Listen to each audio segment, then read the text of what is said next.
ಎಲ್ಲರಿಗೂ ನಮಸ್ಕಾರ. ಈ ದಿನದ ಕಾರ್ಯಕ್ರಮದ ಈ ಸಂಚಿಕೆಗೆ ನಿಮ್ಮೆಲ್ಲರಿಗೂ ಸ್ವಾಗತ.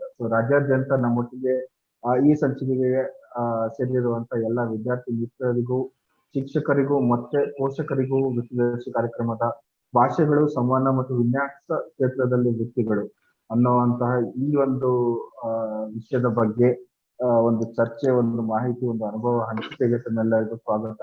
ಸೊ ವಿದ್ಯಾರ್ಥಿ ಮಿತ್ರರೇ, ಇವತ್ತು ನೀವೆಲ್ಲ ಒಂದು ಹೊಸ ತರಹದ ವಿಷಯ, ಒಂದು ಹೊಸ ತರಹದ ವೃತ್ತಿ ಜೀವನದ ಬಗ್ಗೆ ತಿಳ್ಕೊಳ್ಳಿಕ್ಕೆ ಕುತೂಹಲರಾಗಿದ್ದೀರಿ ಅಂತ ಅನ್ಕೊಳ್ತಾ, ವೃತ್ತಿದರ್ಶಿ ಕಾರ್ಯಕ್ರಮದ ಏನು ರೂಪರೇಷೆ ಮತ್ತೆ ಇದರಿಂದಿನ ಧ್ಯೇಯ ಏನು ಅನ್ನೋದ್ರ ಬಗ್ಗೆ ಒಂದು ಚಿಕ್ಕ ಪಕ್ಷಿ ನೋಟ ನೋಡ್ಬೇಡ. ಅದಾದ ನಂತರ ಈ ದಿನದ ವಿಷಯ ಮತ್ತೆ ಇವತ್ತು ನಮ್ಮ ಹೊತ್ತಿಗೆ ಮಾತಾಡ್ಲಿಕ್ಕೆ ಬಂದಿರುವಂತಹ ಏನು ನಮ್ಮ ಸಂಪನ್ಮೂಲ ವ್ಯಕ್ತಿಗಳ ಪರಿಚಯಕ್ಕೆ ಹೋಗೋಣ. ಸೊ ವೃತ್ತಿದರ್ಶಿ ಕಾರ್ಯಕ್ರಮ ಅನ್ನುವಂಥದ್ದು ರಾಜ್ಯ ಸರ್ಕಾರ ಹಲವಾರು ಬೇರೆ ಬೇರೆ ಇಲಾಖೆಗಳ ಒಂದು ಸಂಯೋಜನೆ, ಒಂದು ಕೋಆರ್ಡಿನೇಷನ್ ನಲ್ಲಿ ಶುರು ಮಾಡಿರುವಂತಹ ಒಂದು ಕಾರ್ಯಕ್ರಮ ಆಗಿದ್ದು, ನಮ್ಮ ಏನು ಹೈಸ್ಕೂಲ್ ಮತ್ತೆ PU ನಂತರದಲ್ಲಿ ನಮ್ಮ ರಾಜ್ಯದಲ್ಲಿ ಉನ್ನತ ವ್ಯಾಸಂಗ, ವೃತ್ತಿಪರ ಕೋರ್ಸ್ಗಳು ಮತ್ತೆ ಬೇರೆ ಬೇರೆ ವೃತ್ತಿಗಳಲ್ಲಿ ದಾಖಲಾತಿ ಏನು ಶೇಕಡಾವಾರು ನಾವು ನೋಡೋದು ಸಾಕಷ್ಟು ಕಡಿಮೆ ಇದೆ. 10 ಮತ್ತು 12ನೇ ತರಗತಿ ಅಂತ ಅಲ್ಲಿಯವರೆಗೂ ನಮ್ಮಲ್ಲಿ ಸಾಕಷ್ಟು ಹೆಚ್ಚು ದಾಖಲಾತಿ, ಸಾಕಷ್ಟು ಹೆಚ್ಚು ಮಕ್ಕಳು ನಿರಂತರವಾಗಿ ಓದಿನಲ್ಲಿ ತೊಡ್ಕೊಂಡಿರ್ತಾರೆ. ಆದ್ರೆ 10 ಮತ್ತು 12ರ ನಂತರ ಡ್ರಾಪ್ ಔಟ್ ರೇಟ್ಗಳು ತುಂಬಾ ನಾವು ನೋಡ್ತಾ ಇದ್ದೀವಿ. ಸೊ ಈ ಒಂದು ಏನು ವೃತ್ತಿಯಲ್ಲಿ ಈ ಒಂದು ಶಿಕ್ಷಣದ ಹಂತದಲ್ಲಿ ವಿದ್ಯಾರ್ಥಿಗಳಿಗೆ ಹೆಚ್ಚು ವೃತ್ತಿ ಮಾರ್ಗದರ್ಶನದ ಒಂದು ಅವಶ್ಯಕತೆ ಇದೆ. ಮಾಹಿತಿ ಮತ್ತೆ ಬೇರೆ ಬೇರೆ ವೃತ್ತಿಗಳು ಏನು ಸಾಧ್ಯತೆಗಳೇನಿದೆ ಅನ್ನೋದ ಒಂದು ಮಾಹಿತಿ ಅವಶ್ಯಕತೆ ಅನ್ನೋದು ಇದೆ ನಮ್ಮ ವಿದ್ಯಾರ್ಥಿಗಳಲ್ಲಿ ಅನ್ನೋ ಒಂದು ಹಿನ್ನೆಲೆಯಲ್ಲಿ ಈ ಒಂದು ವೃತ್ತಿದರ್ಶಿ ಅನ್ನೋ ಕಾರ್ಯಕ್ರಮವನ್ನ ನಾವು ಕರ್ನಾಟಕ ರಾಜ್ಯ ಸರ್ಕಾರದೊಟ್ಟಿಗೆ ವಿಶ್ವಸಂಸ್ಥೆಯ ಅಂಗಸಂಸ್ಥೆಯಾದ UNDP ನಮ್ಮ ತಾಂತ್ರಿಕ ಬೆಂಬಲದೊಂದಿಗೆ ಈ ವೃತ್ತಿದರ್ಶಿ ಕಾರ್ಯಕ್ರಮವನ್ನು ನಾವು ನಮ್ಮ ಮುಂದೆ ಸಾಗ್ತಾ ಇದ್ದೀವಿ. ಇದರ ಧ್ಯೇಯ ಮುಖ್ಯವಾಗಿ ನಾನು ಹೇಳಿದ್ರೆ 13ರಿಂದ 18ನೇ ವಯಸ್ಸಿನ ಮಕ್ಕಳೇನಿದ್ದಾರೆ, ನಮ್ಮ ಹೈಸ್ಕೂಲ್ ಮತ್ತೆ PUC ಯಲ್ಲಿ ಓದ್ತಿರುವಂತಹ ವಿದ್ಯಾರ್ಥಿಗಳಿಗೆ ವಿವಿಧ ಶೈಕ್ಷಣಿಕ ಮತ್ತು ವೃತ್ತಿಪರ ಏನು ಕೋರ್ಸ್ಗಳೇನಿದ್ದಾವೆ ಅದರ ಮುಂದೆ ಆ ಕೋರ್ಸ್ಗಳು ಮಾಡೋದ್ರಿಂದ ನೀವು ಯಾವ ರೀತಿಯಾದ ವೃತ್ತಿಗಳಲ್ಲಿ ನೀವು ತೊಡಗಬಹುದು, ಅದಕ್ಕೆ ಬೇಕಾದ ಕೌಶಲ್ಯಗಳೇನು, ವೃತ್ತಿ ಮಾರ್ಗಗಳು ಏನು ಅನ್ನುವಂಥದ್ದನ್ನ ಅರಿವು ಮೂಡಿಸೋದು. ಈ ಅರಿವನ್ನ ಮೂಡಿಸಿ ಈ ಇನ್ಫಾರ್ಮೇಶನ್ ನಿಮ್ಗೆ ಕೊಡೋದ್ರ ಮೂಲಕ ನಿಮ್ಮಲ್ಲಿ ಒಂದು ಇಂಟ್ರೆಸ್ಟ್ ಅನ್ನು ಹುಟ್ಟಾಕ್ತದೆ. ಸೊ ಬೇರೆ ಬೇರೆ ವೃತ್ತಿಗಳ ಬಗ್ಗೆ ಆ ಮೂಲಕ ನೀವು ಒಂದು ಈ ಎಲ್ಲಾ ಮಾಹಿತಿಯನ್ನು ಉಪಯೋಗಿಸ್ಕೊಂಡು ನಿಮ್ಮ ಏನು ವೃತ್ತಿ ಮಾರ್ಗದರ್ಶನ ಪಡೀಲಿಕ್ಕೆ ನಿಮ್ಮ ಸುತ್ತಮುತ್ತಲಿನ ಬೇರೆ ಬೇರೆ ಸಂಪನ್ಮೂಲಗಳಿಂದ ಮತ್ತು ನಿಮ್ಮ ಏನು ಮುಂದಿನ ವೃತ್ತಿನ ಪ್ಲಾನ್ ಮಾಡ್ಲಿಕ್ಕೆ ಒಂದು ಅನುವು ಮಾಡಿಕೊಡುವಂಥದ್ದು ಈ ಒಂದು ವೃತ್ತಿದರ್ಶಿ ಕಾರ್ಯಕ್ರಮದ ಧ್ಯೇಯ ಆಗಿದೆ. ಮುಂದೆ ನಾವು ಇದರ ಏನು ಈ ಒಂದು ವೃತ್ತಿದರ್ಶಿ ಪ್ರೋಗ್ರಾಮಿನ ಏನು ಒಂದು ಸ್ವರೂಪ, ಒಂದು ಹೇಗೆ ಈ ವೃತ್ತಿದರ್ಶಿ ಕಾರ್ಯಕ್ರಮ ಮುಂದುವರಿತಾ ಹೋಗ್ತಾ ಇದೆ ಅಂತ ನೋಡಿದಲ್ಲಿ, ಮೊದಲನೇದಾಗಿ ನಮ್ಮ ಸುತ್ತಮುತ್ತಲಿರುವಂತಹ ನಾವು ಇವಾಗ ನೆಕ್ಸ್ಟ್ ಸ್ಲೈಡ್ ಅಲ್ಲಿ ನೋಡ್ಬೋದು, ನಮ್ಮ ಶಿಕ್ಷಕರು, ನಮ್ಮ ಶಾಲೆ ಮತ್ತು ಕಾಲೇಜಲ್ಲಿರೋ NSS ಆಫೀಸರ್ಗಳು, ನಮ್ಮ ಸುತ್ತಮುತ್ತಲಿನ ಗ್ರಾಮ ಪಂಚಾಯತ್ ಲೈಬ್ರರಿಗಳಿರೋ ಲೈಬ್ರರಿ, ಹೀಗೆ ವಿದ್ಯಾರ್ಥಿಗಳು ಒಡನಾಡುವಂತಹ ಬೇರೆ ಬೇರೆ ಗುಂಪುಗಳನ್ನ ಫೆಸಿಲಿಟೇಟರ್ಸ್ ಅಂತ ನಾವು ಗುರುತಿಸಿ ಅವರಿಗೆ ವೃತ್ತಿ ಮಾರ್ಗದರ್ಶನ ಅಂದ್ರೆ ಏನು, ಸೊ ಹಾಗೆ ಮಕ್ಕಳ ಅಪೇಕ್ಷೆ, ಆಕಾಂಕ್ಷೆ ಮತ್ತೆ ಅವರ ಕ್ಷಮತೆಗಳನ್ನ ಅರ್ಥ ಮಾಡ್ತೀವಿ. ಇನ್ನು ನಾವು ಆಪ್ಟಿಟ್ಯೂಡ್ ಮತ್ತೆ ಕೆಪಾಸಿಟಿಗಳು ಅಂತ ಏನ್ ಹೇಳ್ತೀವಿ, ಮತ್ತೆ ಅವರ ಆಸ್ಪಿರೇಷನ್ಸ್ ನ ಅರ್ಥ ಮಾಡ್ಕೊಂಡು ಅವರಿಗೆ ಯಾವ ರೀತಿಯಾಗಿ ನಾವು ವೃತ್ತಿ ಮಾರ್ಗದರ್ಶನವನ್ನ ಕೊಡಬಹುದು, ಇದಕ್ಕೆ ಏನೆಲ್ಲ ಸಂಪನ್ಮೂಲ ರಿಸೋರ್ಸಸ್ ನಮ್ಮಲ್ಲಿ ಇದೆ, ಇಂಟರ್ನೆಟ್ ಅಲ್ಲಿ ಇರ್ಬೋದು, ನೇರವಾಗಿ ಪುಸ್ತಕಗಳು ಇರ್ಬೋದು. ಸೊ ಈ ರೀತಿ ಯಾವ ಬೇರೆ ಬೇರೆ ಸಂಪನ್ಮೂಲಗಳು ನಮ್ಮಲ್ಲಿ ಆಲ್ರೆಡಿ ಇದ್ದಾವೆ. ಅದನ್ನ ಉಪಯೋಗಿಸ್ಕೊಂಡು ನಮ್ಮ ಸುತ್ತಮುತ್ತಲಿರುವ ವಿದ್ಯಾರ್ಥಿಗಳಿಗೆ ವೃತ್ತಿ ಮಾರ್ಗದರ್ಶನ ಯಾವ ರೀತಿಯಾಗಿ ಕೊಡಬಹುದು ಅನ್ನೋದರ ಬಗ್ಗೆ ಒಂದು ಓರಿಯಂಟೇಶನ್ ಅಂತ ಏನ್ ಹೇಳ್ತೀವಿ, ಅವರನ್ನ ಪೂರ್ವಾಭಿಮುಖಗೊಳಿಸೋದು ಇದ್ರ ಬಗ್ಗೆ. ಸೊ ಇದರಿಂದ ಶುರು ಆಯ್ತು ಈ ವೃತ್ತಿದರ್ಶಿ ಕಾರ್ಯಕ್ರಮ. ಸೊ ಹೀಗೆ ನಾವು ರಾಜ್ಯಾದ್ಯಂತ ಇರುವಂತ ನಿಮ್ಮ ಶಾಲೆಗಳಲ್ಲಿ, PU ಕಾಲೇಜ್ಗಳಿಂದ ವಿದ್ಯಾರ್ಥಿ ಏನು ಶಿಕ್ಷಕರೇನಿದ್ದಾರೆ, NSS ಅಧಿಕಾರಿಗಳು ಮತ್ತೆ ಲೈಬ್ರರಿಯನ್ಸ್, ಹೀಗೆ ಬೇರೆ ಬೇರೆ ಗುಂಪುಗಳಿಗೆ ನಾವು ಸತತವಾಗಿ ಈ ಒಂದು ಓರಿಯಂಟೇಶನ್ ಪ್ರೋಗ್ರಾಮ್ ಅನ್ನ ಮಾಡ್ತಾ ಇದೀವಿ. ಅದರ ಮುಂದುವರೆದ ಹಂತವಾಗಿ ಹೀಗೆ ನಾವು ಇವತ್ತು ಏನು ಭಾಷೆಯ ಸಂವಹನೆ ಮತ್ತು ವಿನ್ಯಾಸದ ಬಗ್ಗೆ ಮಾತಾಡ್ತಾ ಇದೀವಿ. ಇದೇ ರೀತಿ ಬೇರೆ ಬೇರೆ ವೃತ್ತಿ ಮಾರ್ಗಗಳು, ಬೇರೆ ಬೇರೆ ಪ್ರೊಫೆಷನ್ಸ್ ಬಗ್ಗೆ ನಾವು ಏನು ವಿಶೇಷಜ್ಞರನ್ನ ಆ ವೃತ್ತಿಯಲ್ಲಿ ಆಲ್ರೆಡಿ ಕೆಲಸ ಮಾಡ್ತಿರೋರನ್ನ, ವೃತ್ತಿ ಬಗ್ಗೆ ಏನು ಕೋರ್ಸ್ಗಳನ್ನ ಪಾಠ ಮಾಡ್ತಿರೋರ ಮೂಲಕ ಬೇರೆ ಬೇರೆ ವೃತ್ತಿಗಳ ಬಗ್ಗೆ ತಿಳ್ಕೊಳ್ಳೋ ಒಂದು ಪ್ರಯತ್ನನ ಈ ಒಂದು 28 ವೃತ್ತಿ ಮಾರ್ಗಗಳ ಬಗ್ಗೆ ಏನು ನೇರ ವಿಡಿಯೋಗಳಿದೆ ಅದರ ಮೂಲಕ ತಿಳ್ಕೊಳ್ತಾ ಇದೀವಿ. ಇದರ ಜೊತೆಗೆ ಈ ಒಂದು 28 ವಿಡಿಯೋಗಳ ಜೊತೆಗೆ ಇನ್ನು 100 ಈ ರೀತಿಯಾದ ವಿಡಿಯೋಗಳು ಮತ್ತು 500ಕ್ಕೂ ಹೆಚ್ಚು ವೃತ್ತಿ ಮಾರ್ಗಗಳ ಬಗ್ಗೆ ಇನ್ಫಾರ್ಮೇಶನ್ ಇರುವಂತಹ ನಮ್ಮ ಸೋದರ ಸಂಸ್ಥೆಯಾದ ಯುನಿಸೆಫ್ ಅಭಿವೃದ್ಧಿಪಡಿಸಿರುವ ಕರ್ನಾಟಕ ಕೆರಿಯರ್ ಪೋರ್ಟಲ್ ಅನ್ನುವಂತ ವೆಬ್ಸೈಟ್ ಅಲ್ಲಿ 500ಕ್ಕೂ ಹೆಚ್ಚು ವೃತ್ತಿ ಮಾರ್ಗಗಳ ಬಗ್ಗೆ ಸವಿಸ್ತಾರ ಮಾಹಿತಿ. ಸೊ ಹೀಗೆ ಹಲವಾರು ಮಾಹಿತಿಗಳನ್ನ ಈ ಒಂದು ಕಾರ್ಯಕ್ರಮದ ಅಡಿಯಲ್ಲಿ ತಂದುಬಿಟ್ಟು ಅದನ್ನ ನಿಮ್ಮ ಮುಂದೆ ನಿಮ್ಗೆ ಸುಲಭವಾಗಿ ಎಟ್ಟುವ ಹಾಗೆ ಅದನ್ನ ನೀವು ಉಪಯೋಗಿಸುವ ಹಾಗೆ ಮಾರ್ಗದರ್ಶನ ನೀಡೋದ್ರ ಮೂಲಕ ಈ ಒಂದು ಕಾರ್ಯಕ್ರಮ ಅಸ್ತಿತ್ವಕ್ಕೆ ಬಂದಿದೆ.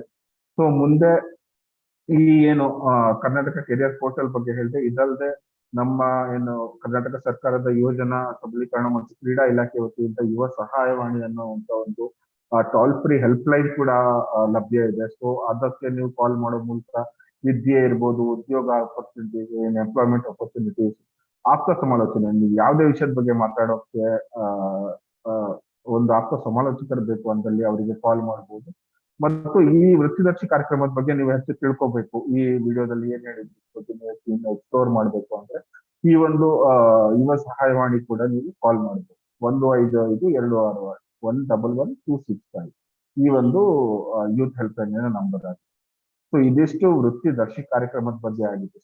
ಸೊ ಇವತ್ತಿನ ವಿಷಯ ಬಂದ್ಬಿಟ್ಟು ಭಾಷೆ, ಸಂವಹನೆ ಮತ್ತು ವಿನ್ಯಾಸ. ಏನಪ್ಪ ಇದು ಭಾಷೆಯಲ್ಲಿ ವೃತ್ತಿಗಳಂದ್ರೆ ಏನು, ವಿನ್ಯಾಸದಲ್ಲಿ ವೃತ್ತಿಗಳಂದ್ರೆ ಏನು? ಸೊ ಈ ಒಂದು ವಿಷಯಗಳ ಬಗ್ಗೆ ತಿಳ್ಕೊಳ್ಳೋಣ.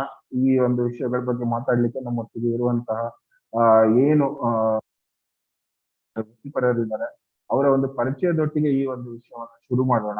ನನ್ನ ಸಹೋದ್ಯೋಗಿ ಸುಪ್ರಿಯಾ ನಮ್ಮೊಟ್ಟಿಗಿದ್ದಾರೆ. ಸೊ ನಮ್ಮ ಜೊತೆಗಿರುವ ಪ್ಯಾನಲಿಸ್ಟ್ಗಳ ಪರಿಚಯ ಮಾಡಿ ಈ ಒಂದು ಏನು ಮಾತುಕತೆಯನ್ನು ಶುರು ಮಾಡ್ಬೇಕಂತ ಸುಪ್ರಿಯಾ ಅವರ ಧನ್ಯವಾದಗಳು ನಿಶಾಂತ್, ಈ ಕಾರ್ಯಕ್ರಮದ ಬಗ್ಗೆ ಸಂಪೂರ್ಣ ಮಾಹಿತಿ ನೀಡಿದಕ್ಕೆ. ಇವತ್ತಿನ ವಿಷಯ ಬಂದು ಲ್ಯಾಂಗ್ವೇಜ್ ಕಮ್ಯುನಿಕೇಶನ್ ಡಿಸೈನ್, ಭಾಷೆ, ಸಂವಹನ ಮತ್ತು ವಿನ್ಯಾಸ ಅಂತ. ಇದ್ರ ಬಗ್ಗೆ ಮಾಹಿತಿ ಕೊಡಕ್ಕೆ ನಮ್ಮೊಂದಿಗೆ ಪ್ಯಾನೆಲ್ ಮೆಂಬರ್ಸ್ ಇದ್ದಾರೆ.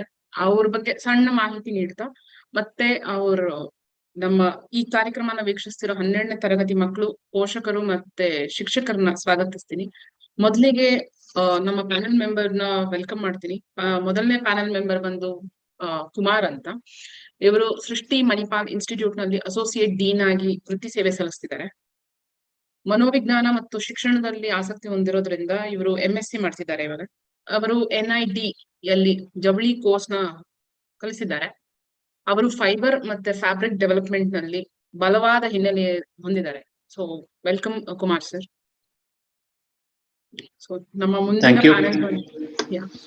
ಮುಂದಿನ ಪ್ಯಾನೆಲ್ ಮೆಂಬರ್ ಬಂದು ಸುದೇಬಿ. ಇವರು ಟ್ರಾನ್ಸ್ ಡಿಸಿಪ್ಲಿನರಿ ಡಿಸೈನ್ ಕಲೆಕ್ಟಿವ್ ನಲ್ಲಿ ಸಹ ಸಂಸ್ಥಾಪಕರಾಗಿ ಸೇವೆ ಸಲ್ಲಿಸಿದ್ದಾರೆ. ಇವರು global cultural relationship platform fellowship program ನಲ್ಲಿ ಮೆಂಟರ್ ಆಗಿ ಮತ್ತೆ ಇವ್ಯಾಲ್ಯುಯೇಟರ್ ಆಗಿ ಸೇವೆ ಸಲ್ಲಿಸಿದ್ರು. ಇವರು 20 ಇಂಟರ್ನ್ಯಾಷನಲ್ ಕಾನ್ಫರೆನ್ಸ್, ಆರ್ಟ್, ಡಿಸೈನ್ ಮತ್ತೆ ರಿಸರ್ಚ್ ಇದ್ರ ಬಗ್ಗೆ 10 ಪೇಪರ್ಗಳನ್ನ ಪಬ್ಲಿಷ್ ಮಾಡಿದ್ದಾರೆ. Sudebi ma'am, welcome. Thank you. ಇದ್ರೊಂದಿಗೆ ನಮ್ಮ 3ನೇ ಪ್ಯಾನೆಲ್ ಮೆಂಬರ್ ಬಂದು ಸುಹಾನಾ ಅಂತ. ಇವರು ಟ್ವಿಸ್ಟ್ ಓಪನ್ UX ಅನ್ನುವ ಸಂಸ್ಥೆಯಲ್ಲಿ ಸೀನಿಯರ್ ವಿಜುವಲ್ ಡಿಸೈನರ್ ಆಗಿ ವೃತ್ತಿ ಸೇವೆ ಸಲ್ಲಿಸ್ತಿದ್ದಾರೆ. ಇವರು ಫ್ಯಾಷನ್ ಶೋಗಳಿಗೆ ಕಲೆಕ್ಷನ್ ಗಳನ್ನ ವಿನ್ಯಾಸಗೊಳಿಸಿ ಕಂಪ್ನಿಗಳಿಗೆ ಸಹಾಯ ಮಾಡಿದ್ದಾರೆ. ಅವರ ಪ್ಯಾಷನ್ ಬಗ್ಗೆ ಹೇಳೋದಾದ್ರೆ ಅವರಿಗೆ ಯೂಸರ್ ಫ್ರೆಂಡ್ಲಿ ಆಪ್ ಮತ್ತೆ ವೆಬ್ಸೈಟ್ ಡಿಸೈನ್ ಮಾಡುವ ಬಗ್ಗೆ ನಿಜವಾದ ಆಸಕ್ತಿ ಮತ್ತೆ ಉತ್ಸಾಹ ಹೊಂದಿದ್ದಾರೆ. So Suhana ma'am, welcome to the session. Thank you, Supriya. Happy to be here. Thank you. ನಮ್ಮ 4ನೇ ಪ್ಯಾನೆಲ್ ಮೆಂಬರ್ ಬಂದು ಅರ್ಪಿತ್ ಪಟೇಲ್. ಇವರು ಇಂಡಸ್ಟ್ರಿಯಲ್ ಇಂಜಿನಿಯರಿಂಗ್ ಅಂಡ್ ಮ್ಯಾನೇಜ್ಮೆಂಟ್ ನಲ್ಲಿ BE ಪದವೀಧರರಾಗಿದ್ದಾರೆ. ಇವರು ಕ್ರಿಯೇಟಿವ್ ಕಂಟೆಂಟ್ ಲೀಡ್ ಆಗಿ ಬೈಜೂಸ್ ನಲ್ಲಿ ಸೇವೆ ಸಲ್ಲಿಸಿದ್ದಾರೆ. ಇವರಿಗೆ ಡಿಸೈನ್, ಅಡ್ವರ್ಟೈಸಿಂಗ್ ಮತ್ತೆ ವಿಜುವಲ್ ಕಮ್ಯುನಿಕೇಶನ್ ನಲ್ಲಿ ಮಾಸ್ಟರ್ ಮಾಡುವ ಆಸಕ್ತಿ ಹೊಂದಿದ್ದಾರೆ. ಇವರು ಯೂಟ್ಯೂಬ್ ಕಂಟೆಂಟ್ ಮಾರ್ಕೆಟಿಂಗ್ ತಂಡದಲ್ಲಿ ಸ್ಥಾನ ಪಡೆದು 5 ಮಿಲಿಯನ್ಗಿಂತ ಹೆಚ್ಚಾಗಿ ವೀಕ್ಷಕರನ್ನ ಕೊಡುಗೆಯಾಗಿ ನೀಡಿದ್ದಾರೆ. So Amrit Patel, welcome to the session. Thank you. Glad to be here. ಇದ್ರೊಂದಿಗೆ ನಾನು ಸೆಷನ್ ಆರಂಭಿಸ್ತೇನೆ. ಮೊದಲಿಗೆ ಟಾಪಿಕ್ ಬಂದು ಭಾಷೆ, ಸಂವಹನ ಮತ್ತು ಡಿಸೈನ್. ಭಾಷೆ ಅಂದ್ರೆ ಏನು?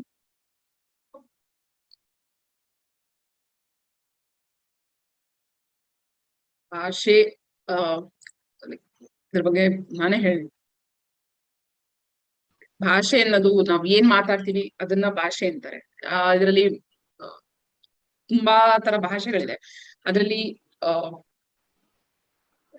ನಾವ್ ಏನ್ ಮಾತಾಡ್ತೀವಿ, ಅದನ್ನ ಏನ್ ನಾವು ಕನ್ವೆ ಮಾಡ್ಬೇಕು ಅಂತಿರ್ತೀವೋ ಅದನ್ನ ಒಂದು ವರ್ಡ್ಸ್ ಯೂಸ್ ಮಾಡಿ ಅಥವಾ ಸೌಂಡ್ ಯೂಸ್ ಮಾಡಿ ಅಥವಾ ಒಳ್ಳೆ ಪದಗಳನ್ನ ಬಳಸಿ ಅದನ್ನ ಮುಂದಿರುವ ವ್ಯಕ್ತಿ ಬಗ್ಗೆ ಏನಾದ್ರು ತಿಳಿಸ್ಕೊಡ್ಬೇಕಾದ್ರೆ ಅದನ್ನ ಲ್ಯಾಂಗ್ವೇಜ್ ಅಂತ ಹೇಳ್ತಾರೆ. ಇಲ್ಲೇ ಇರೋ ಹಾಗೆ language can be spoken, written or sign, and there are numerous languages spoken around the world with its unique characteristics and rules. ಅದಕ್ಕೆ ಅಂತ ಒಂದು ಕ್ಯಾರೆಕ್ಟರಿಸ್ಟಿಕ್ ಇದೆ. ಎಲ್ಲಾರು ಎಲ್ಲಾ ಭಾಷೆ ಮಾತಾಡಕ್ಕಾಗಲ್ಲ, ಬಟ್ ಭಾಷೆ ಅನ್ನೋದ್ರಲ್ಲಿ ನಾವು ಏನಾದ್ರೂ ವ್ಯಕ್ತಪಡಿಸ್ಬೇಕಂದ್ರೆ ಭಾಷೆ ಮೂಲಕ ವ್ಯಕ್ತಪಡಿಸ್ಬೋದು. Next slide.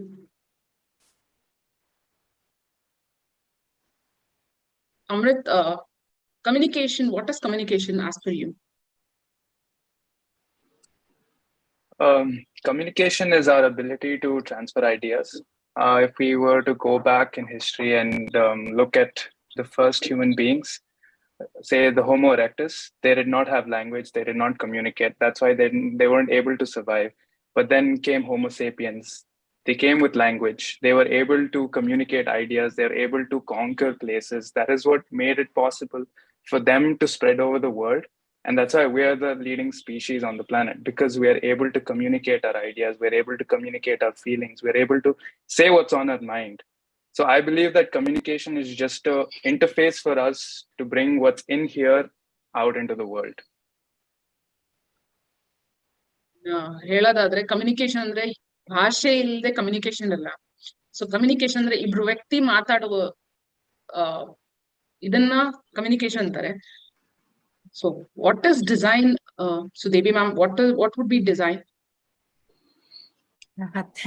I think there are so many different ways to interpret what is design, and I think it's something which is not like a frozen kind of a definition. You know, it with passing time it kind of changes. The way I understand design is a way. It's an approach. It's a way to sort of not only solve problems but create opportunities and create possibilities. And it could be at a level of communication.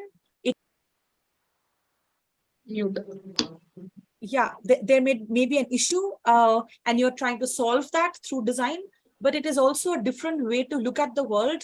There could be different constraints, there could be challenges, and design makes it possible, like by thinking about what you can imagine beyond what is already out there, So I'm not going into a textbook definition of what is design. As I said, it can be interpreted in different ways, but it is also interesting because you brought in the idea of language and communication. Design could also be a language, and you can also design language. Similarly, design can be a way to communicate, and you can also design communication. So it's a very interesting, as we say, transdisciplinary kind of way of looking at the world and act upon it. Kumar sir, ನಿಮ್ಮ ಅಭಿಪ್ರಾಯದಲ್ಲಿ design ಅಂದ್ರೆ ಏನ್ sir? ವಿನ್ಯಾಸ ಮಾಡೋದಂದ್ರೆ ಏನು?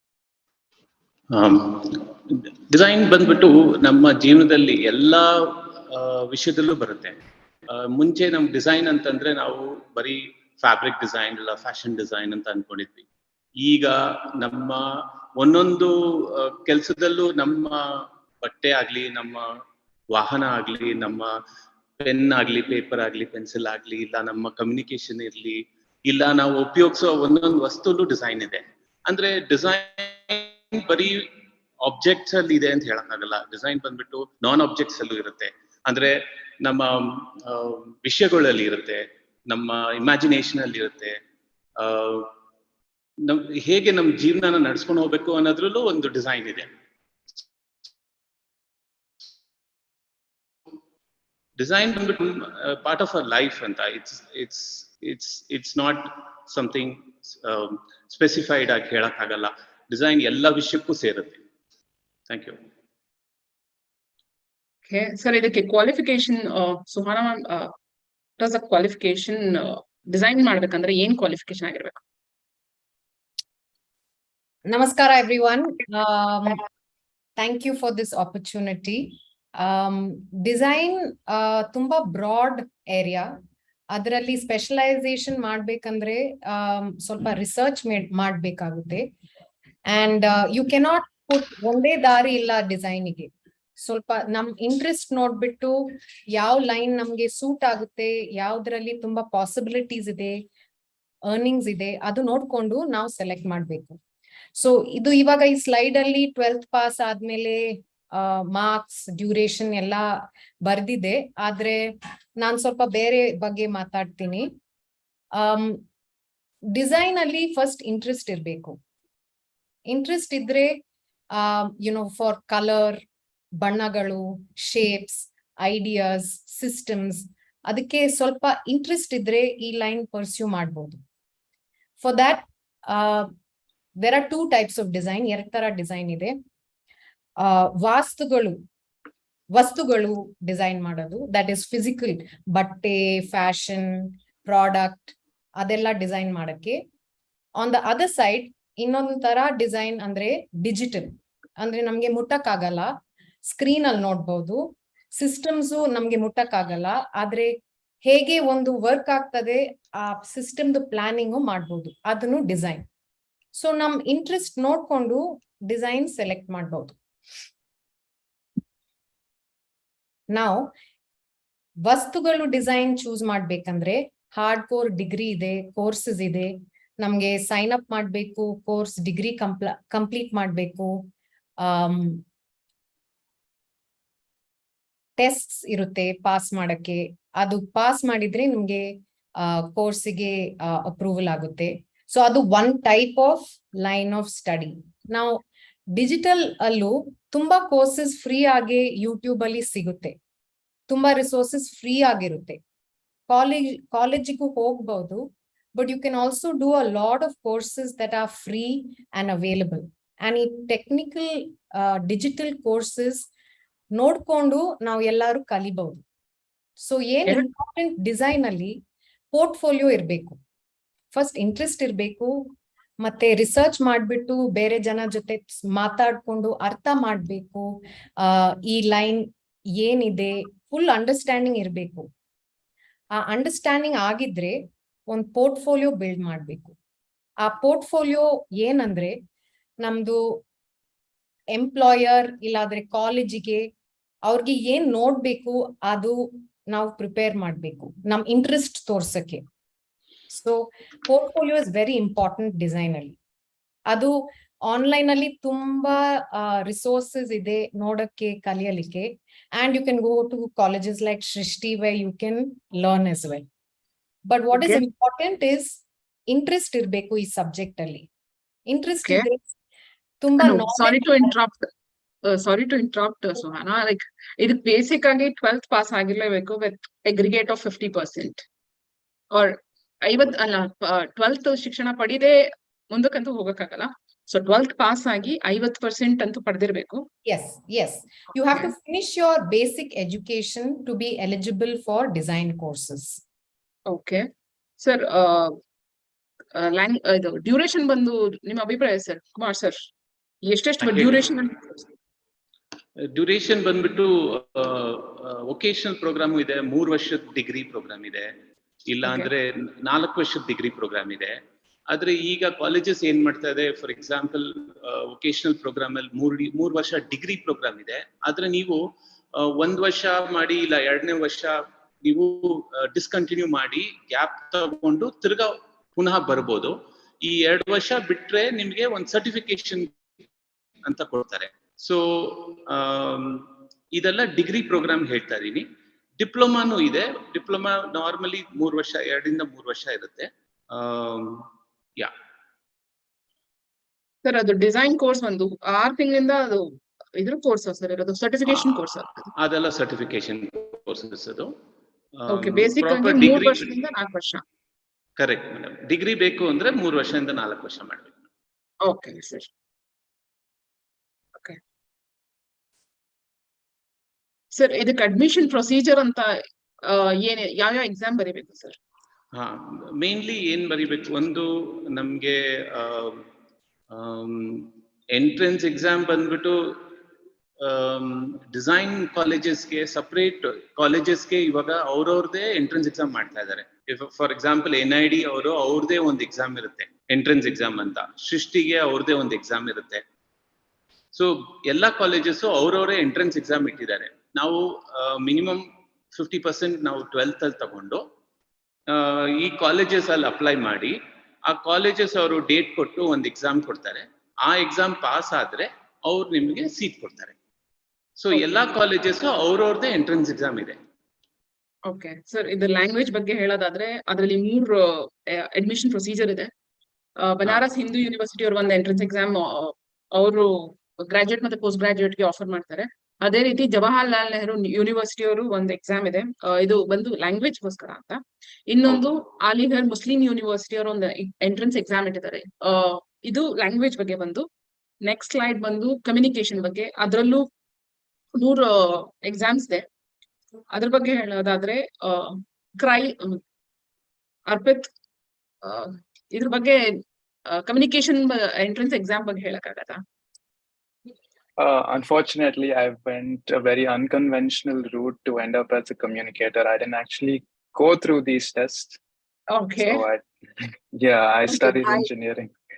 Okay, I'll just ನಾನೇ explain ಮಾಡ್ತೀನಿ. ಅದು ಅಡ್ಮಿಷನ್ ಪ್ರೊಸೀಜರ್ ಕಮ್ಯುನಿಕೇಶನ್ ಅನ್ನೋದ್ರಲ್ಲಿ ಹೋದ್ರೆ ಕ್ರೈಸ್ಟ್ ಯೂನಿವರ್ಸಿಟಿ ಅವರು ಒಂದು ಎಂಟ್ರೆನ್ಸ್ ಎಕ್ಸಾಮ್ ಇಟ್ಟಿದ್ದಾರೆ. ಏನು ಅದರಲ್ಲಿ ಮಾಸ್ ಕಮ್ಯುನಿಕೇಶನ್ ಅನ್ನೋ ಕೋರ್ಸ್ ಮಾಡ್ಬೇಕಂದ್ರೆ ನಾವು ಕಡ್ಡಾಯವಾಗಿ ಈ ಕೋರ್ಸ್ ನ ಈ ಟೆಸ್ಟ್ ನ ಬರೀಲೇಬೇಕು. ಇದು ಕ್ರೈಸ್ಟ್ ಯೂನಿವರ್ಸಿಟಿ ಅವರು. ನೆಕ್ಸ್ಟ್ ಬಂದು ಜಮಾಯಾ ಮಿಲಾಯ ಇಸ್ಲಾಮಿ ಯೂನಿವರ್ಸಿಟಿ ಅವರು ಈ ಒಂದು ಮಾಸ್ ಕಮ್ಯುನಿಕೇಶನ್ ಗೋಸ್ಕರ JMI ಎಂಟ್ರೆನ್ಸ್ ಎಕ್ಸಾಮ್ ಅನ್ನೋ ಒಂದು ಎಂಟ್ರೆನ್ಸ್ ಎಕ್ಸಾಮ್ ನ ಇಟ್ಟಿದ್ದಾರೆ. ಅದೇ ರೀತಿ ಅಕಸ್ಮಾತ್ ಫಿಲ್ಮ್ ಟೆಲಿವಿಷನ್ ಆ ಕಡೆ ಹೋಗ್ಬೇಕು ಅಂದ್ರೆ ಕಮ್ಯುನಿಕೇಶನ್ ವೈಸ್ ಅದರಲ್ಲಿ ಹೋಗ್ಬೇಕಂದ್ರೆ ಆ ಒಂದು ಇನ್ಸ್ಟಿಟ್ಯೂಟ್ ಅವ್ರಿಗೊಂದು FTII ಜೆಟ್ ಅನ್ನೋದು JET ಅನ್ನೋ ಒಂದು ಎಕ್ಸಾಮ್ ಇಟ್ಟಿದ್ದಾರೆ. ಈ 3ರಲ್ಲೂ ಎಕ್ಸಾಮ್ ನ ಪಾಸ್ ಆದ್ರೆ ನಿಮ್ಗೆ ಕಮ್ಯುನಿಕೇಶನ್ ಅನ್ನೋ ಒಂದು ಯಾವ್ದಾದ್ರು ಕಾಲೇಜ್ ಇದ್ರೆ ಅಲ್ಲಿ ಸೇರ್ಪಡೆ ಆಗ್ಬೋದು. ಸೊ ನೆಕ್ಸ್ಟ್ ಬಂದು design admission procedure. Kumar sir, ನೀವ್ ಹೇಳ್ತಿದ್ರೆ ಡಿಸೈನ್ ಬಗ್ಗೆ, ಸರ್ ನೀವು ಕಂಟಿನ್ಯೂ ಮಾಡ್ಬೋದು. ಓಕೆ, ಸೊ ಡಿಸೈನ್ ಫೀಲ್ಡ್ ಹೋಗ್ಬೇಕು ಅಂದ್ರೆ ನಾವು ಫಸ್ಟ್ 12th ಪಾಸ್ ಆಗಿರ್ಬೇಕು. ಅದ್ರಲ್ಲಿ 50% ನಮಗೆ ಗ್ರೇಡ್ ಇರಬೇಕು.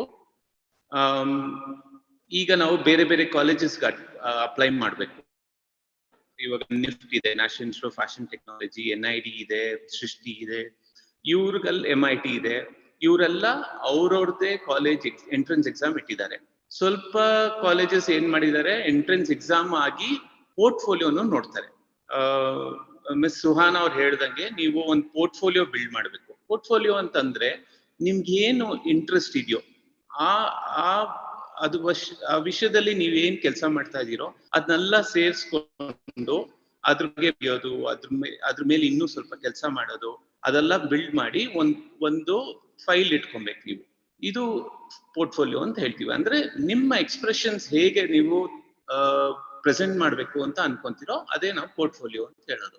ಸೊ ನಿಮ್ಮಲ್ಲಿ ಎಷ್ಟು ಕುತೂಹಲ ಇದೆ, ನಿಮ್ಮಲ್ಲಿ ಯಾವ ತರ ಒಂದು ವಿಷಯನ ಬೇರೆ ತರ ನೋಡ್ತೀರಾ, ಯಾವ ತರ ಒಂದು ವಿಷಯನ ಪೇಪರ್ ಅಲ್ಲಿ ಎಕ್ಸ್ಪ್ರೆಸ್ ಮಾಡ್ತೀರಾ, ಕಲರ್ ಹೆಂಗ್ ಯೂಸ್ ಮಾಡ್ತೀರಾ, ಇಲ್ಲ ಬಟ್ಟೆನ ಬೇರೆ ತರ ಯೂಸ್ ಮಾಡ್ಬೋದು, ನಿಮ್ಗೇನೋ ಒಂದು ಇಂಟ್ರೆಸ್ಟ್ ಇರ್ಬೋದು, ಕ್ರಾಫ್ಟ್ ಅಲ್ಲಿ ಇಂಟ್ರೆಸ್ಟ್ ಇರ್ಬೋದು. ಸೊ ಇದೆಲ್ಲ ಏನ್ ಮಾಡ್ತೀವೋ ಅದೆಲ್ಲ ನಾವು ಸೇರಿಸಿ ಎಲ್ಲ ಒಂದು ಫೈಲ್ ಮಾಡ್ಕೊಂಡು ಅದೊಂದು ಪೋರ್ಟ್ಫೋಲಿಯೋ ತರ ಬಿಲ್ಡ್ ಆಗುತ್ತೆ. ಸೊ ಇನಿಷಿಯಲಿ ನೀವೇನ್ ಮಾಡ್ಬೇಕಾಗುತ್ತೆ, ಎಲ್ಲಾ ಕಾಲೇಜಸ್ಗೂ ಅಪ್ಲೈ ಮಾಡ್ಬೇಕು. ನಿಮ್ಗೆ ಇಂಟ್ರೆಸ್ಟ್ ಇರೋ ಕಾಲೇಜಸ್ಗೆ ಅಪ್ಲೈ ಮಾಡಿ, ಅವರಲ್ಲಿ ಏನೇನ್ ಕೋರ್ಸಸ್ ಇದೆ ನೋಡಿ, ನಿಮ್ಗೆ ಯಾವ್ದು ಇಷ್ಟನೋ ಅದಕ್ಕೆ ಅಪ್ಲೈ ಮಾಡಿ. ಆಮೇಲೆ ಅವರು ಎಂಟ್ರೆನ್ಸ್ ಎಕ್ಸಾಮ್ ಡೇಟ್ ಕೊಡ್ತಾರೆ, ಆ ಎಂಟ್ರೆನ್ಸ್ ಎಕ್ಸಾಮ್ ಬರಿಬೇಕು. ಅದ್ರಲ್ಲಿ ಪಾಸ್ ಆದ್ರೆ ಅವರು ನಿಮ್ಗೆ ಪೋರ್ಟ್ಫೋಲಿಯೋ ಇಂಟರ್ವ್ಯೂ ಕರೀತಾರೆ. ಪೋರ್ಟ್ಫೋಲಿಯೋ ಇಂಟರ್ವ್ಯೂ ಕರೆಯುವಾಗ ನಿಮ್ ಕೆಲ್ಸನ ತಗೊಂಡೋಗಿ ನೀವು ಪ್ರೆಸೆಂಟ್ ಮಾಡಿದ್ರೆ ಅವ್ರು ಅದ್ರ ಬಗ್ಗೆ ಪ್ರಶ್ನೆಗಳು ಕೇಳ್ತಾರೆ. ಹೇಗ್ ಮಾಡಿದ್ರಿ, ಇದು ಯಾಕೆ ಇಷ್ಟಪಟ್ಟು, ಈ ವಿಷಯ ಯಾಕೆ ಮಾಡಿದ್ರಿ. ನೀವು ಫಾರ್ ಎಕ್ಸಾಂಪಲ್ ಫೋಟೋಗ್ರಾಫಿ ನಿಮ್ಗೆ ಇಷ್ಟ ಇರ್ಬೋದು. ಸೊ ಎವ್ರಿ ಡೇ ನೀವು 6 o'clock ಫೋಟೋಗ್ರಾಫ್ಸ್ ತೆಗಿತಾ ಇರ್ಬೋದು. ಸೊ ಅವ್ರು ಕೇಳ್ತಾರೆ, ಯಾಕೆ ಈ ತರ ತಗೊಂಡಿದ್ಯಾ ಫೋಟೋಗ್ರಾಫ್ಸ್, ಇದ್ರಲ್ಲಿ ಏನ್ ನಿಂಗೆ ಇಂಟ್ರೆಸ್ಟ್ ಇದೆ. ನಿಮ್ ಪೋರ್ಟ್ಫೋಲಿಯೋ ನಿಮ್ ರೆಸ್ಪಾನ್ಸಸ್ ನೋಡಿ ಅವ್ರು ನಿಮ್ನ ಗ್ರೇಡ್ ಮಾಡ್ತಾರೆ. ಸೊ ಇನ್ನೊಂದು common entrance examination for design seed ಅಂತ ಇನ್ನೂ ಎಲ್ಲಾ ಕಾಲೇಜಸ್ ಅಕ್ಸೆಪ್ಟ್ ಮಾಡಿಲ್ಲ.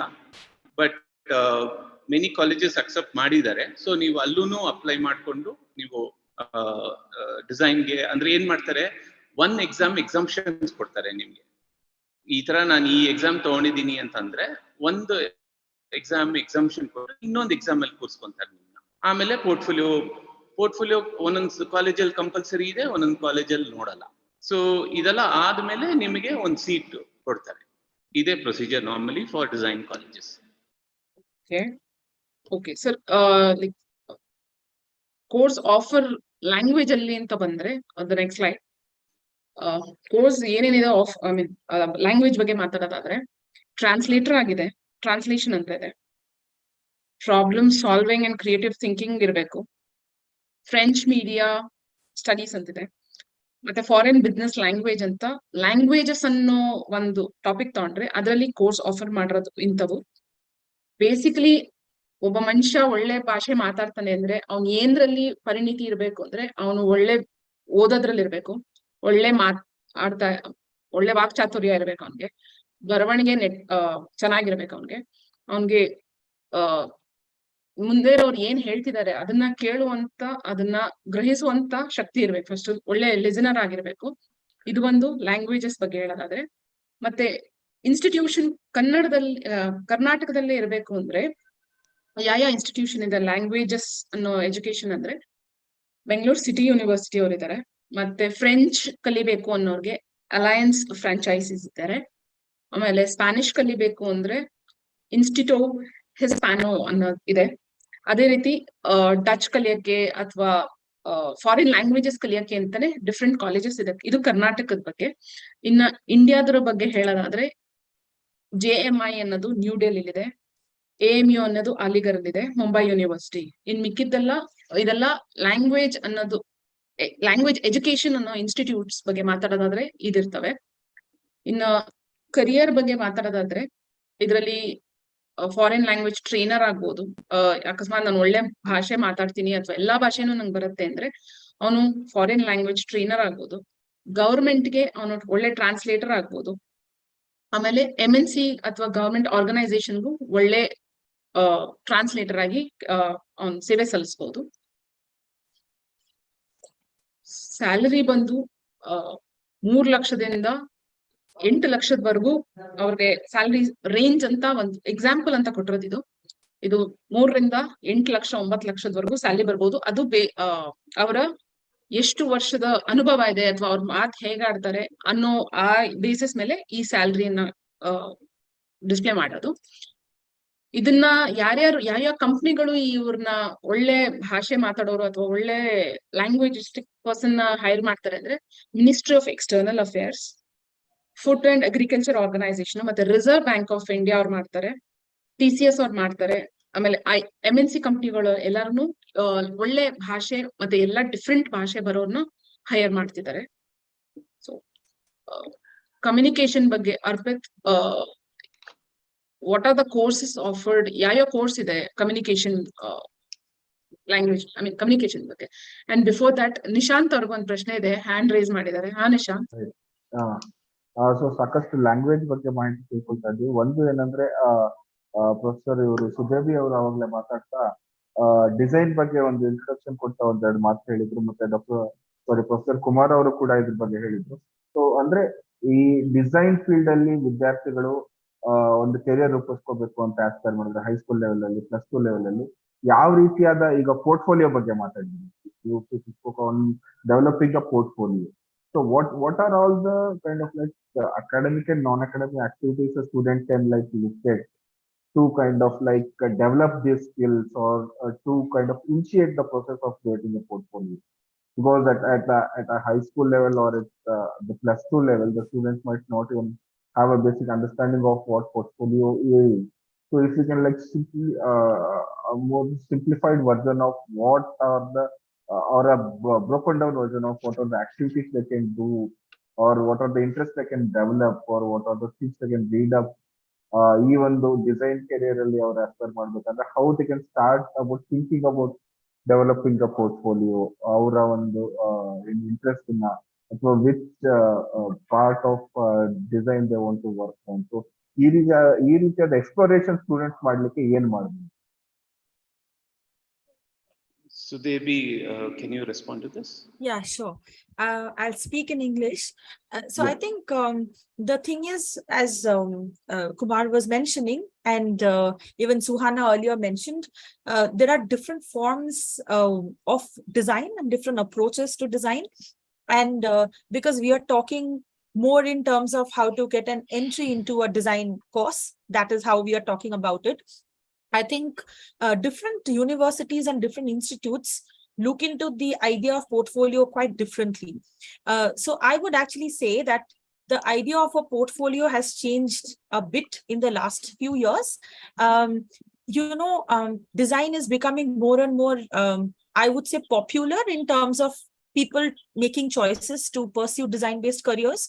And that is leading to a couple of different things. One is you suddenly see that there are a lot of institutes, coaching classes, mentoring sessions that happen, which guide students to developing their portfolios, right? Right. And what First, happens? before, sorry to interrupt, before Yeah. going on about portfolio, can we kind of have a simple explanation on what do you exactly mean when you say portfolio? So are we Sure. looking at a collection of drawings, or it's just a collection of photographs, or it's Yes. anything digital? What would be considered as a portfolio? Yeah, I think that's It's a different form. Yeah. That's a good question to ask, because I was actually getting there with what I was sharing.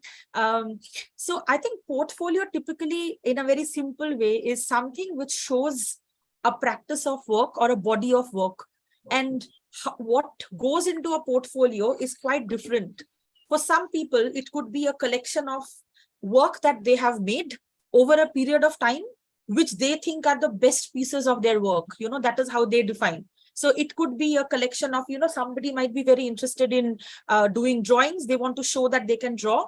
Some people might want to say that they are good in taking photographs. And I'm talking primarily at a school level. When you're getting into a college level, that's how typically most people think of, that I have a few drawings, I have a few photographs, I might have made certain products, or I might have done something. So they sometimes pick the best pieces according to them and put it in the portfolio. So that becomes a proof or an evidence of what all they are good at or what all they're capable of for their interest. Whereas some people might say it is not so much about my best pieces of work, but it is more about my aptitude. So it doesn't really mean that I have to be good at everything. Some people are very good at drawing. Some people might not be able to draw in today's time. They might be very good in screen-based things. Some people might not be very good in either of these. They might be very good in thinking and conceptualizing. It's more about how they connect the dots, not so much about hands-on. But some people are fantastic in hands-on things. And some people are good in problem solving. So one could be the depth or the richness of what they are good at. Some could be the range of things that they might be interested in.